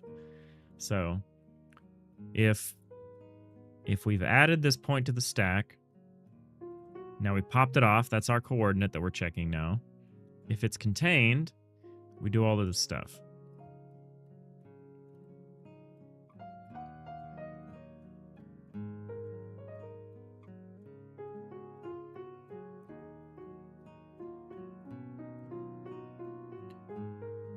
Okay, now we check to see if we can add more stuff to the stack, which like all the 6 direction neighbors. Okay. And then down here we say, now if the buffer doesn't contain this stuff, then we continue. Otherwise, oh, did I just write this in a funky way? So the buffer does contain this set of coordinates, and if not, buffer span is empty. Continue. Oh, so we're doing some vector 3 stuff here. We're going up and down, and I wrote this in a funky way to reduce nesting, but it actually just looks weird. Fine. That's fine. Yeah, I don't know why this is here twice. That's kind of silly.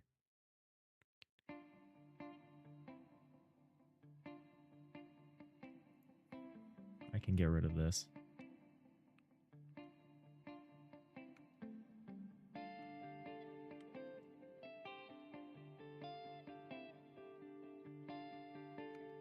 Can also...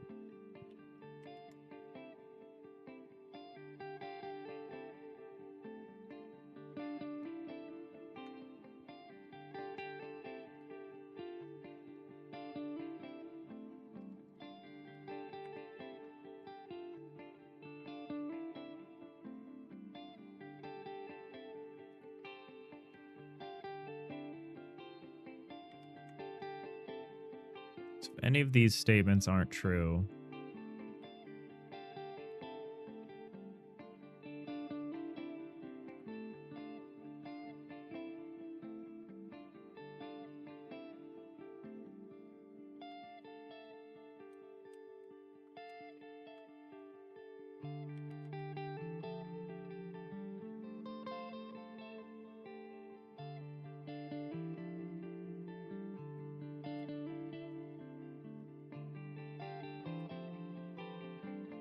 All right, so now instead of checking the buffer, we're going to be checking this volume.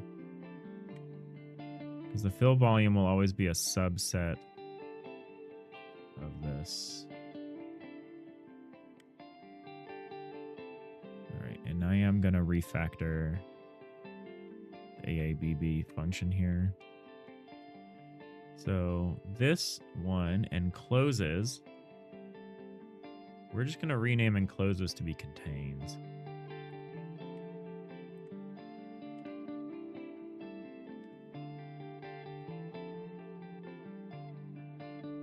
Renaming this to be contains. Okay. I'm going to go back here.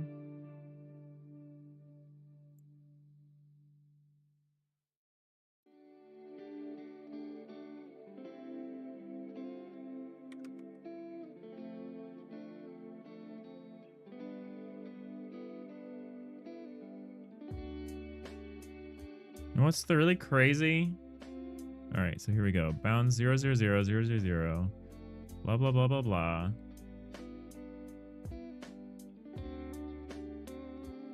I should have put the...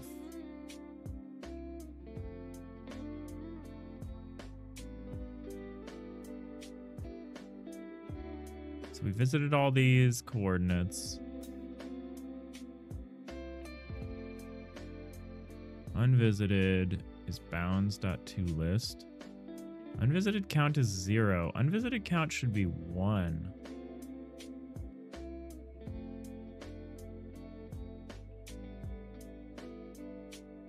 Right? I mean, to be fair, we actually, if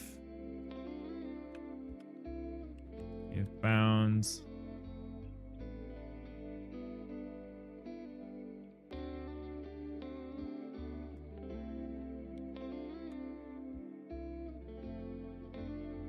I kind of want like a, hey, still needs work. How's it going?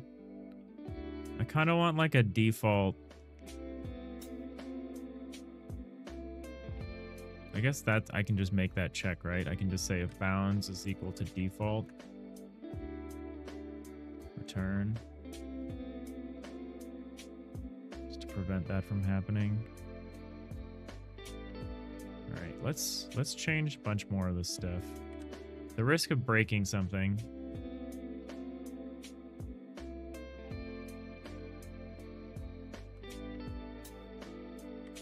Oh, so here we're checking the buffer. Actually, that's okay. That's okay.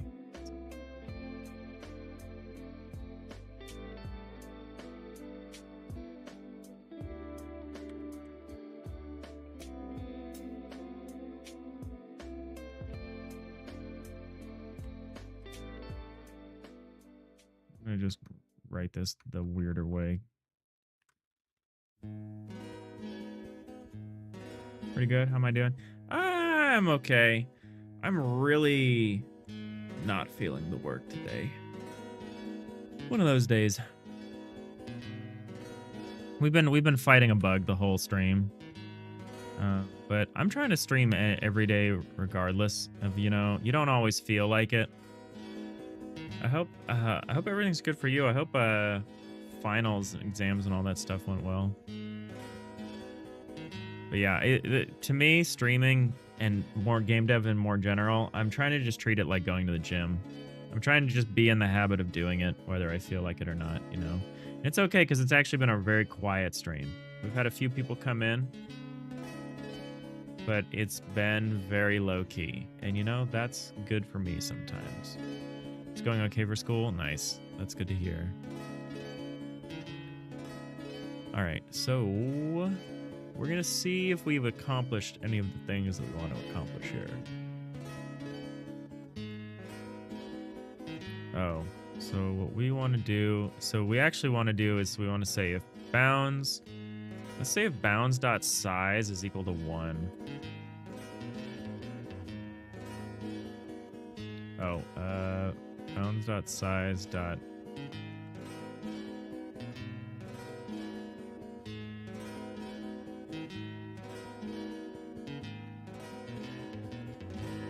let's Let's see if bounds.size.length squared equals 1. That should early out for us. If there's an early, if we need to early out. No, that, again, didn't do anything. ABB000. Yeah, let's see what the, so your size is, oh, let's check the volume. That's easy. We can say bounds.volume evaluates to 1.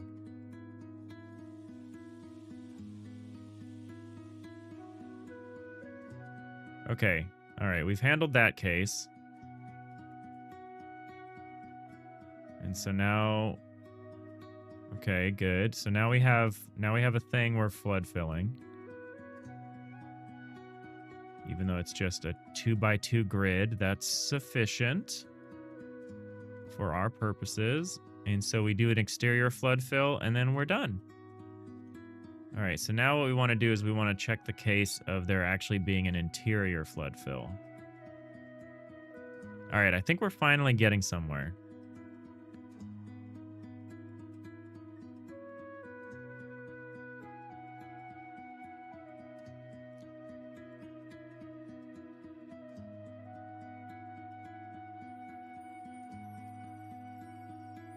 All right, unvisited, count 104. Go through all of this.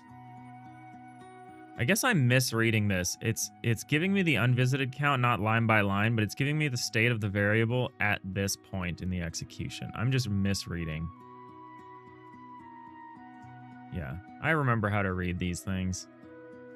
Okay, so now the interior flood fill will run. Okay, I think we can remove our breakpoints and just see what we get.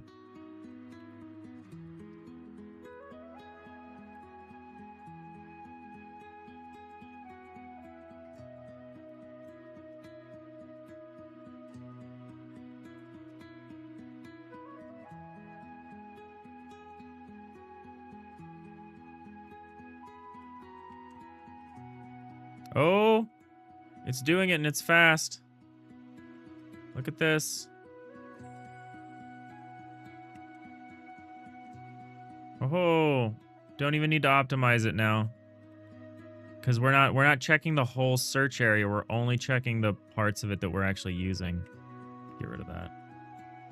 So yeah, if I punch a hole in the wall here, it is treated as exterior, but once I remove that, it knows this is the interior again.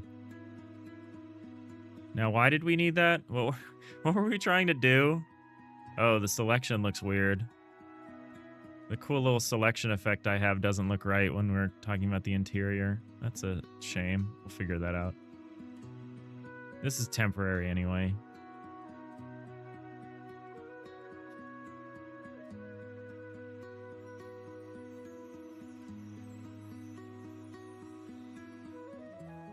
Okay, why was I trying to fix this though? Does anyone remember why I thought this was a priority today? I don't remember.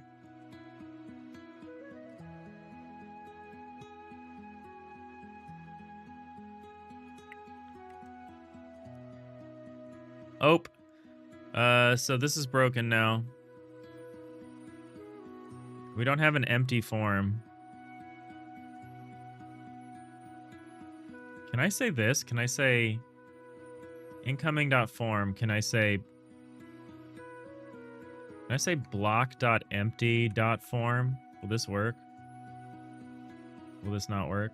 A constant value is expected. Cool. F. Can I say integer 0?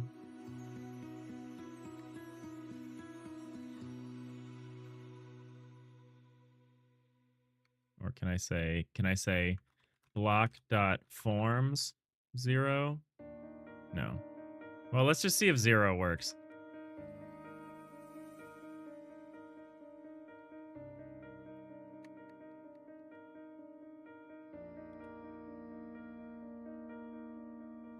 If necessary, I could say this, and I could convert them all into integers. All right. Well, one of the things we had to do to fix this has knock-on effects.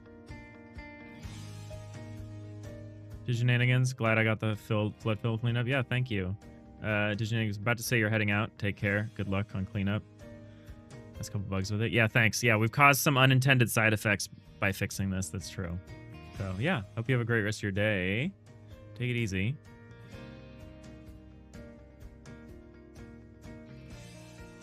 All right.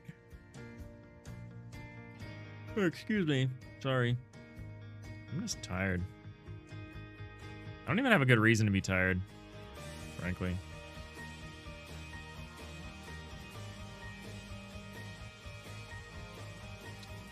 This still behaves kind of weirdly.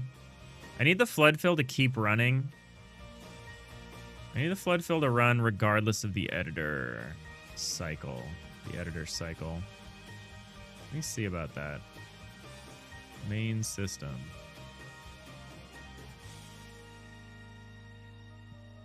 Where's the main system? Main system. There you are.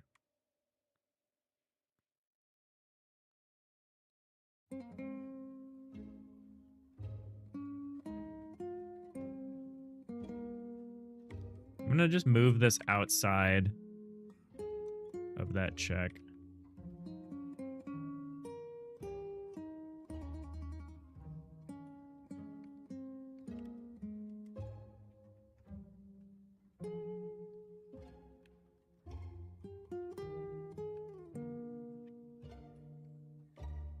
This is how we're gonna do it. This is really stupid. Don't pay attention to how this works.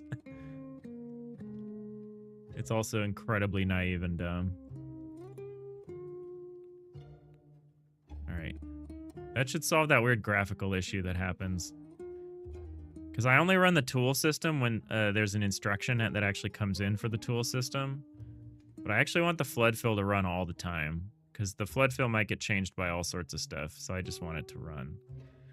Oh, the tile system won't update, though. That doesn't actually solve anything then, does it?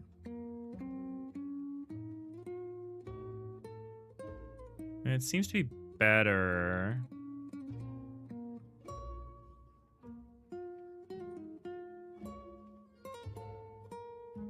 Oh yeah, so the auto tile system doesn't update all the time either. I guess we want to have that update all the time too. I guess we might just have everything update all the time, huh?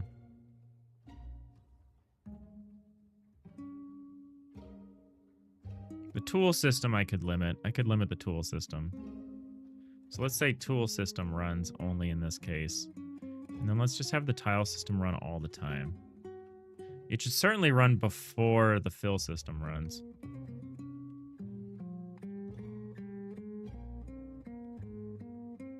I just want to minimize that weird visual effect.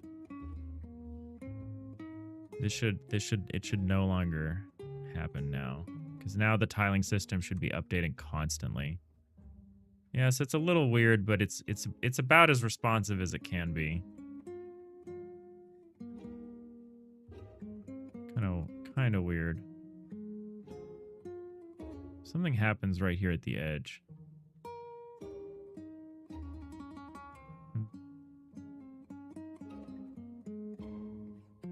Oh well, that's pretty responsive.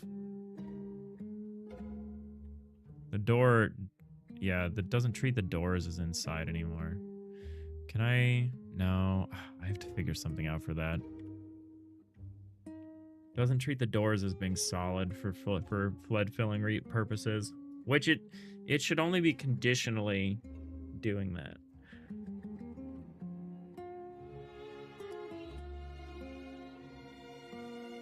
Like, it'll need to check to see if the door is closed or not. And it will need to know what the axis of the door, like the axis along which the door opens.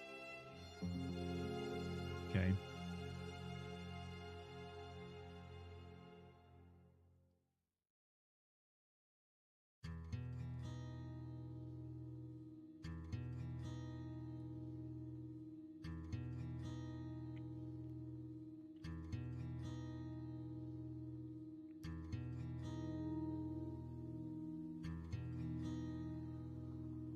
Okay, well, the fix we had here, which is to just plug in 0, seems to be working just fine.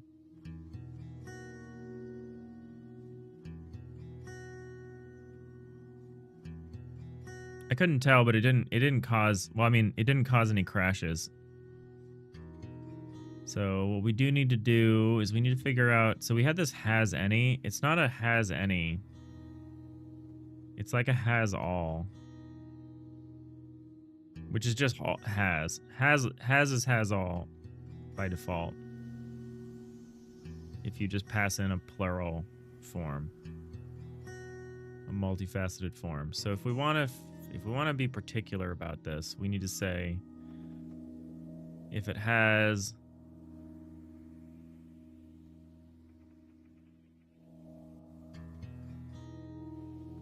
I want to make a change where we define a bulk. So we have a bunch of block forms. So we have a deck, which is the floor. We have a bulk, which is a wall. We have both, which is like both of the above, which is really stupid, and I need to stop doing that.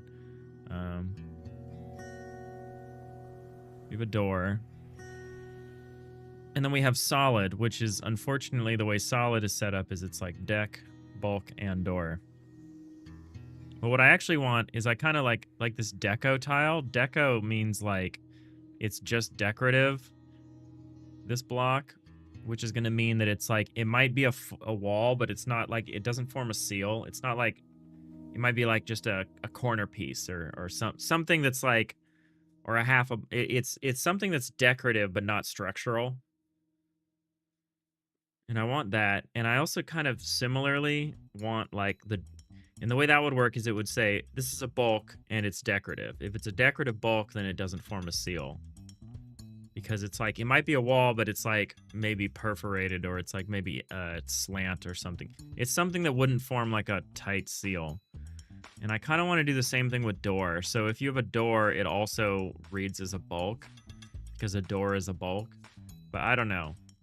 It would make some of these comparisons more easy. But for now, I think the only thing I can do is I can say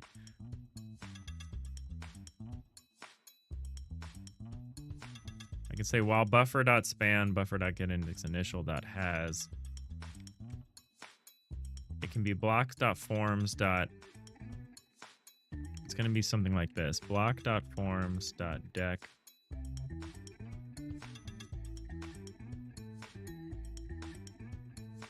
and or block.forms.bulk. So we'll do like this check, and then we need like an or.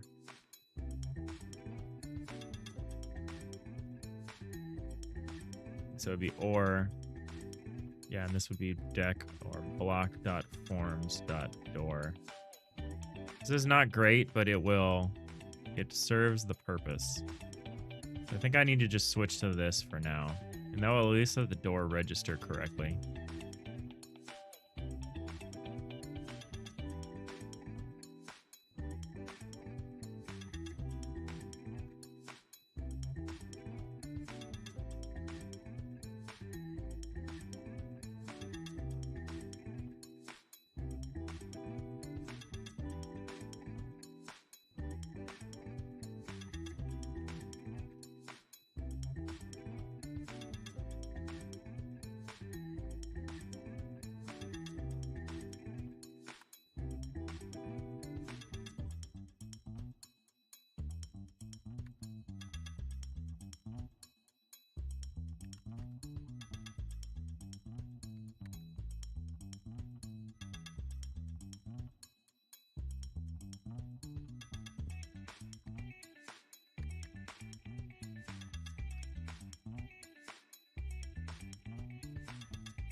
So here we can do a similar check. We can do if block.has block.forms.deck or bulk.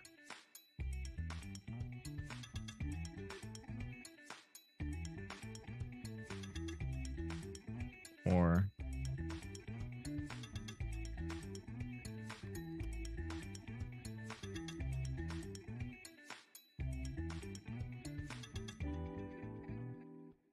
why does that look so? It looks great here the while. matches up real great with the while, and I do this kind of weird offset, but it doesn't look good with the if.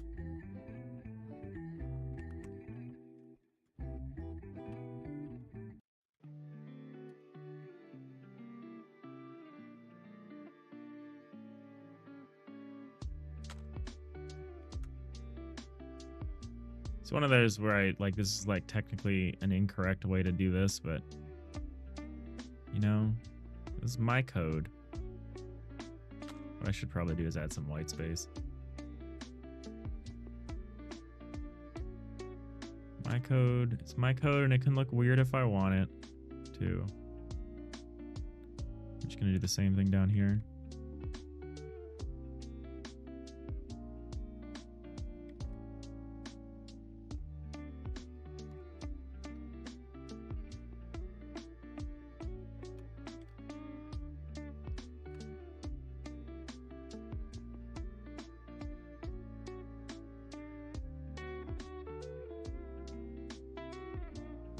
So hopefully this will at least account for the door correctly. So now a door will be considered a seal for compartmentalization purposes.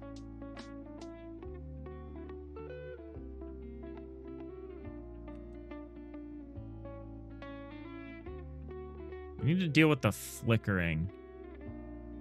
I don't like the flickering. So if I do this, well, this isn't going to work because it's already considered part of this partition. Oh. See, this sort of thing is like being weird. Is it not rewriting? Is this the problem? So if I erase this, and then yeah, there's this weird state the flood fill gets into. It starts to behave like nanners. Okay, now now it converges back on like reasonable. For some reason, it gets into a really weird state sometimes. Yeah, that flickering I need to do something about. Oh, yeah, here's a diagonal. So... oh, I got rid of the walls. Yeah, it gets into this really funny state.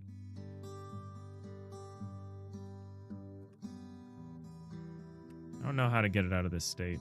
Hey, Ryson. How's it going? Like, it thinks all... yeah, see, it freaks out and then it converges on the correct answer, but it takes a while to converge. We fixed the flood fill algorithm today. I say fixed, it's mostly fixed, right? It has that weird freak out where it gets confused about what's inside and what's outside. What was I doing? Oh yeah, I was gonna make sure the door worked. So yeah, so now it correctly interprets doors as being part of this thing. Oh, that's weird. Why is it doing that? Why is part of the door considered outside, but part of it isn't? All of that's considered inside. What's going on here?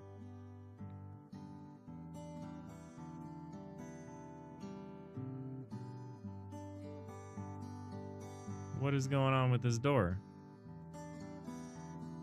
Whatever.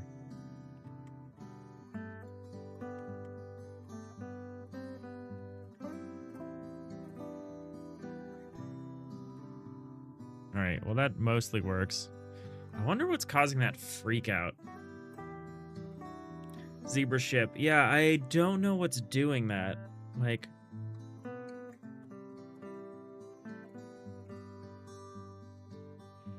not sure what could be freaking it out like that. I mean, I know what could be contributing to it. Which is that the way this is written... no, that doesn't make sense.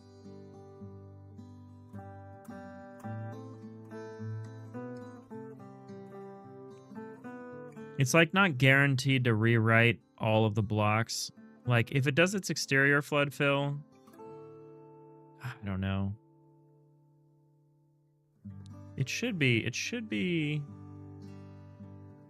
doing this correctly. I don't know.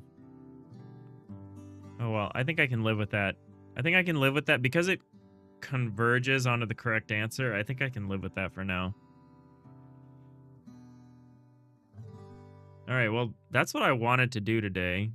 I say wanted to do today like I had a plan going into the stream, and I didn't just pick something at random to work on. But at least that solves the problem. There was a reason why I wanted the fill system to work. Oh, it's for the cutaway. We wanted to adapt the cutaway. We want to try to have the cutaway system be based on partitions again. So that you like figure out what partition the mouse is in, and then you cut away any of the blocks above and in front of that partition. Instead of the weird partitioning thing I have right now. That's probably going to be a tomorrow thing, because we're already most of the way through our stream. But yeah, that's probably what I'm going to work on tomorrow. We're going to figure out... We're going to try some alternatives to the cutaway. Excuse me. We could try something else that Diginanigans suggested right now, though, which was if a block is part of a selection, we should probably cut away stuff above and in front of it. And I like that idea a lot. So cutaway tile cell data, we get the block buffer. So the way we would do that is we would say, so essentially things get cut away by default, and then what we've been doing here is we add this long list of these are all the exceptions. The problem is we don't actually read buffer data very much. We read some tile data, but we don't actually depend on buffer data for the cutaway.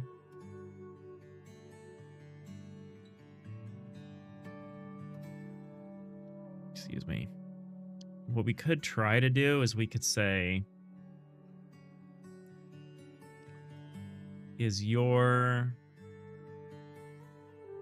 how do we even get into the buffer from the key? The key is the XYZ. The key is the X and the Y. I guess we can use the XYZ to get back.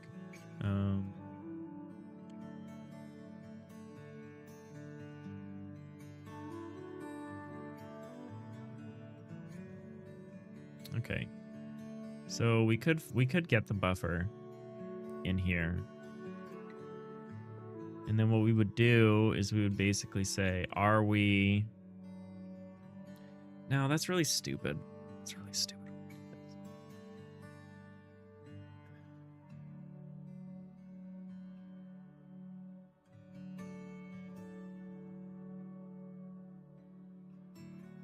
Because the way we're doing this was we're cutting away by default unless we encounter an exception. And the only way... That's a weird thing to do, because what we're actually doing is we're trying to say, if a block is selected, cut away the blocks above and in front of it.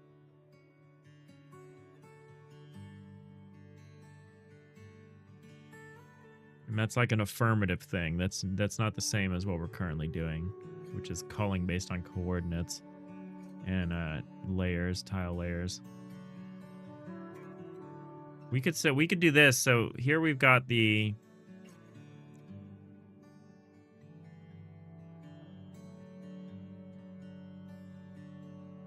So it would actually be part of the if key.z is greater than chords.z. This would be a place where we would do this check. So instead of continue, we could refer to the buffer.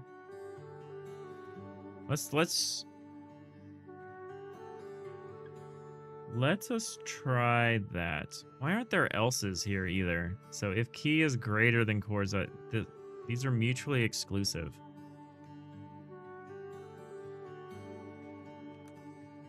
What? And yet, why aren't there else's here? Oh, it's because of the continue. I see. So let's add some more logic here. We're gonna try this. So we're gonna say...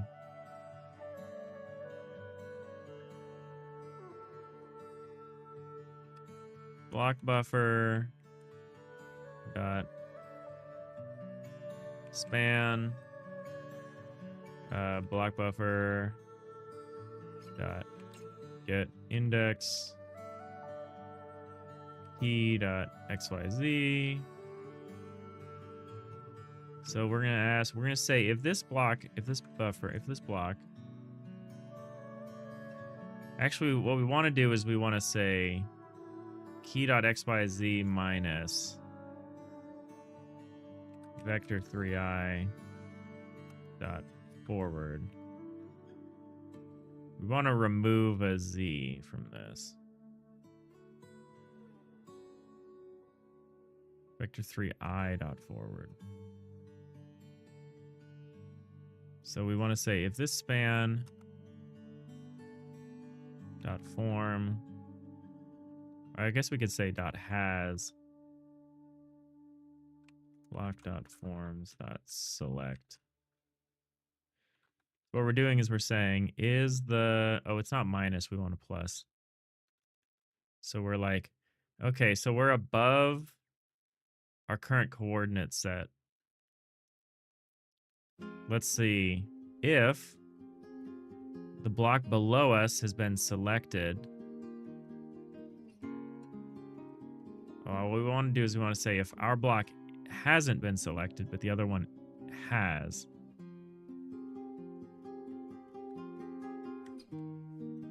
Because if our block has been selected, we want to continue. So we don't include the forward. We say this. So we say if our block is selected, we want to continue because we don't want to be included in the cutaway. Otherwise,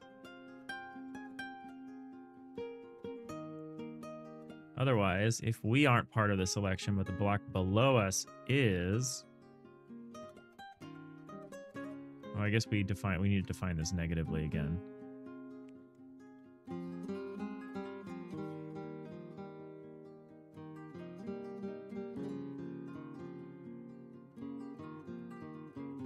Continue again. I don't love that, whatever that tried to do there.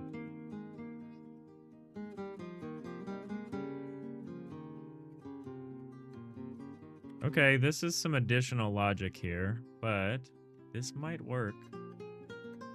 I mean, that's always true. It might work. All right, let's see how that works. So, in theory, if we do this,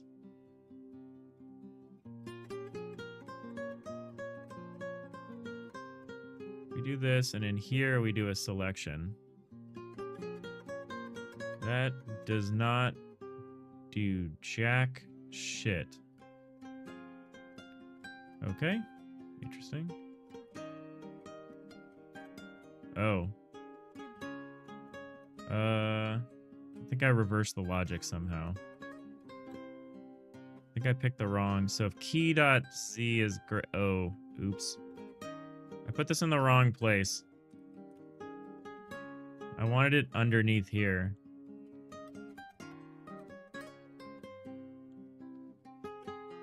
This needs to be in this section. This is for when we're above the coordinates, not below. I get confused because we start at 0, and as we go down, we count up for the layers.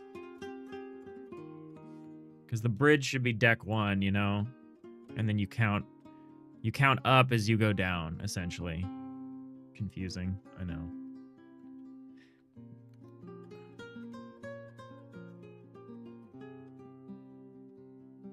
I don't totally understand how the offset is working, but we're going to maybe let the offset go first. Actually, maybe we don't let the... Well, yeah, whatever. It doesn't matter.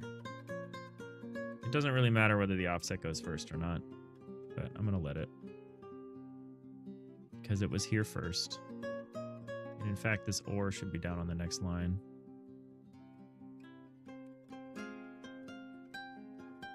Is it weird that I like a little space there?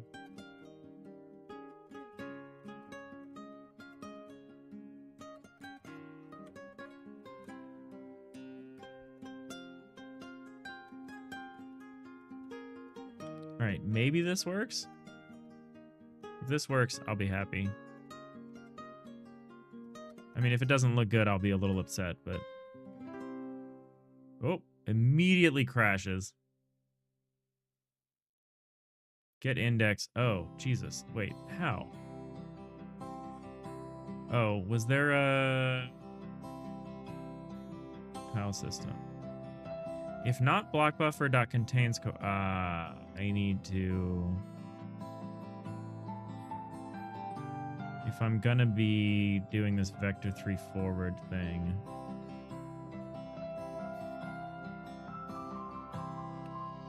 I need to say first say if blockbuffer.contains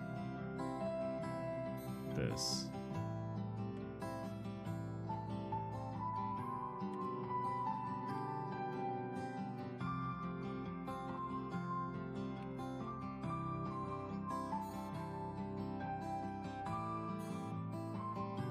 I don't love this. I don't love like adding all these edge cases and stuff for this behavior, but that's kind of what auto tiling is. Adding a bunch of cases.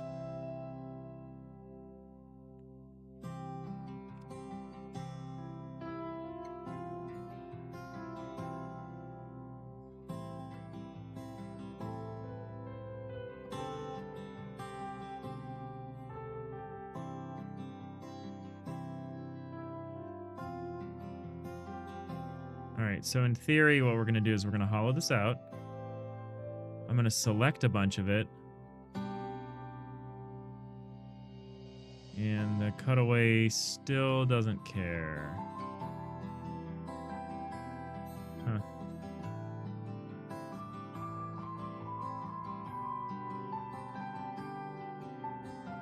I think we're going to do this a different way. I think we're going to like...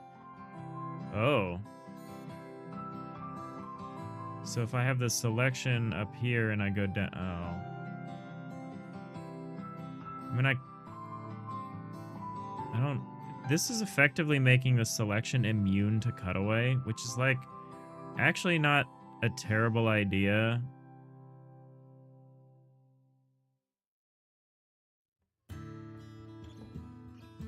It's actually making the whole floor immune to the cutaway for some reason.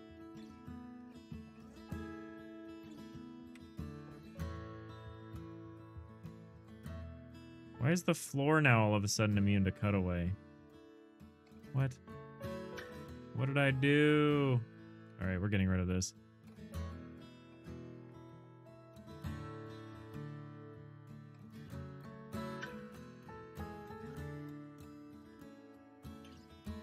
Cutaway is finicky, and I think I would rather make a more systematic change than just try to add some more coordinate-based rules for it. Oh well. We got the flood fill working again. That's pretty good. Bop.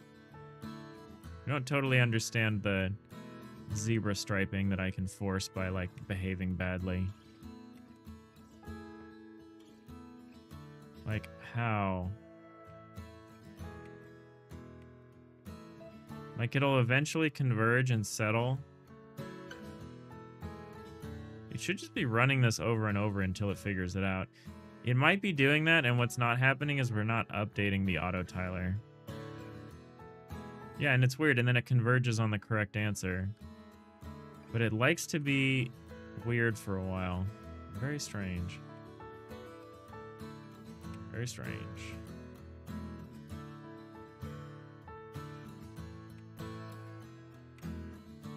Might have to do with an amount of laziness that I'm doing, where I'm not like updating the partitions all the time. Or I'm like only updating them if they change and I'm not zeroing them out all the time. I don't know. I'm very curious about what's causing this. Like, it considers this to be outside now. Or inside. It considers this to be partition 1.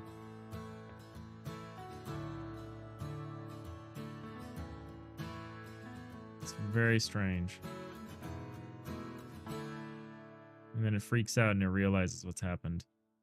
That'll be interesting to figure out what that is. All right. Well, I've got a meeting starting in a few minutes. I'm We achieved our primary goal for today.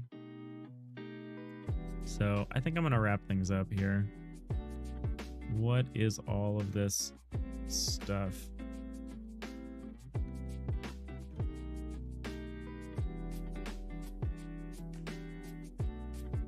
But we'll be back tomorrow, same time. I probably won't be in quite as much of a rush, so I don't have any meetings. I don't think I have any meetings tomorrow. I hope I don't. But yeah, we'll dive into something. I had something in mind.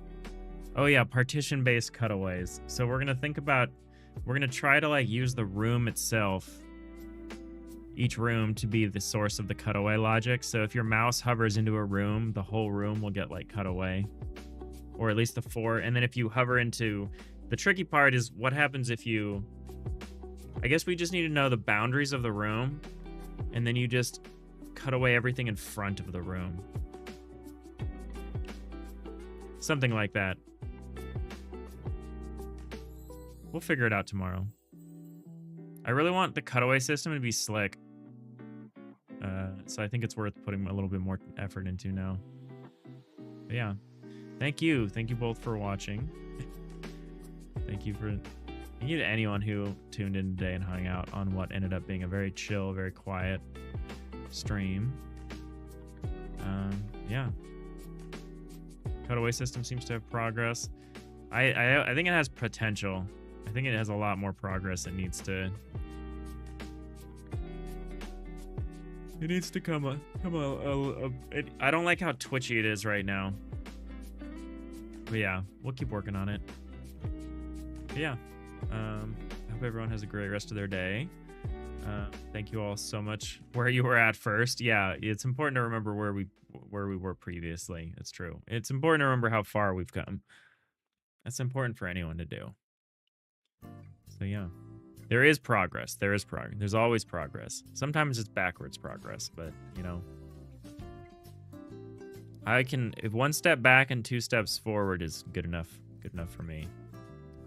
All right, I'm out. Yeah, see y'all next time. Bye.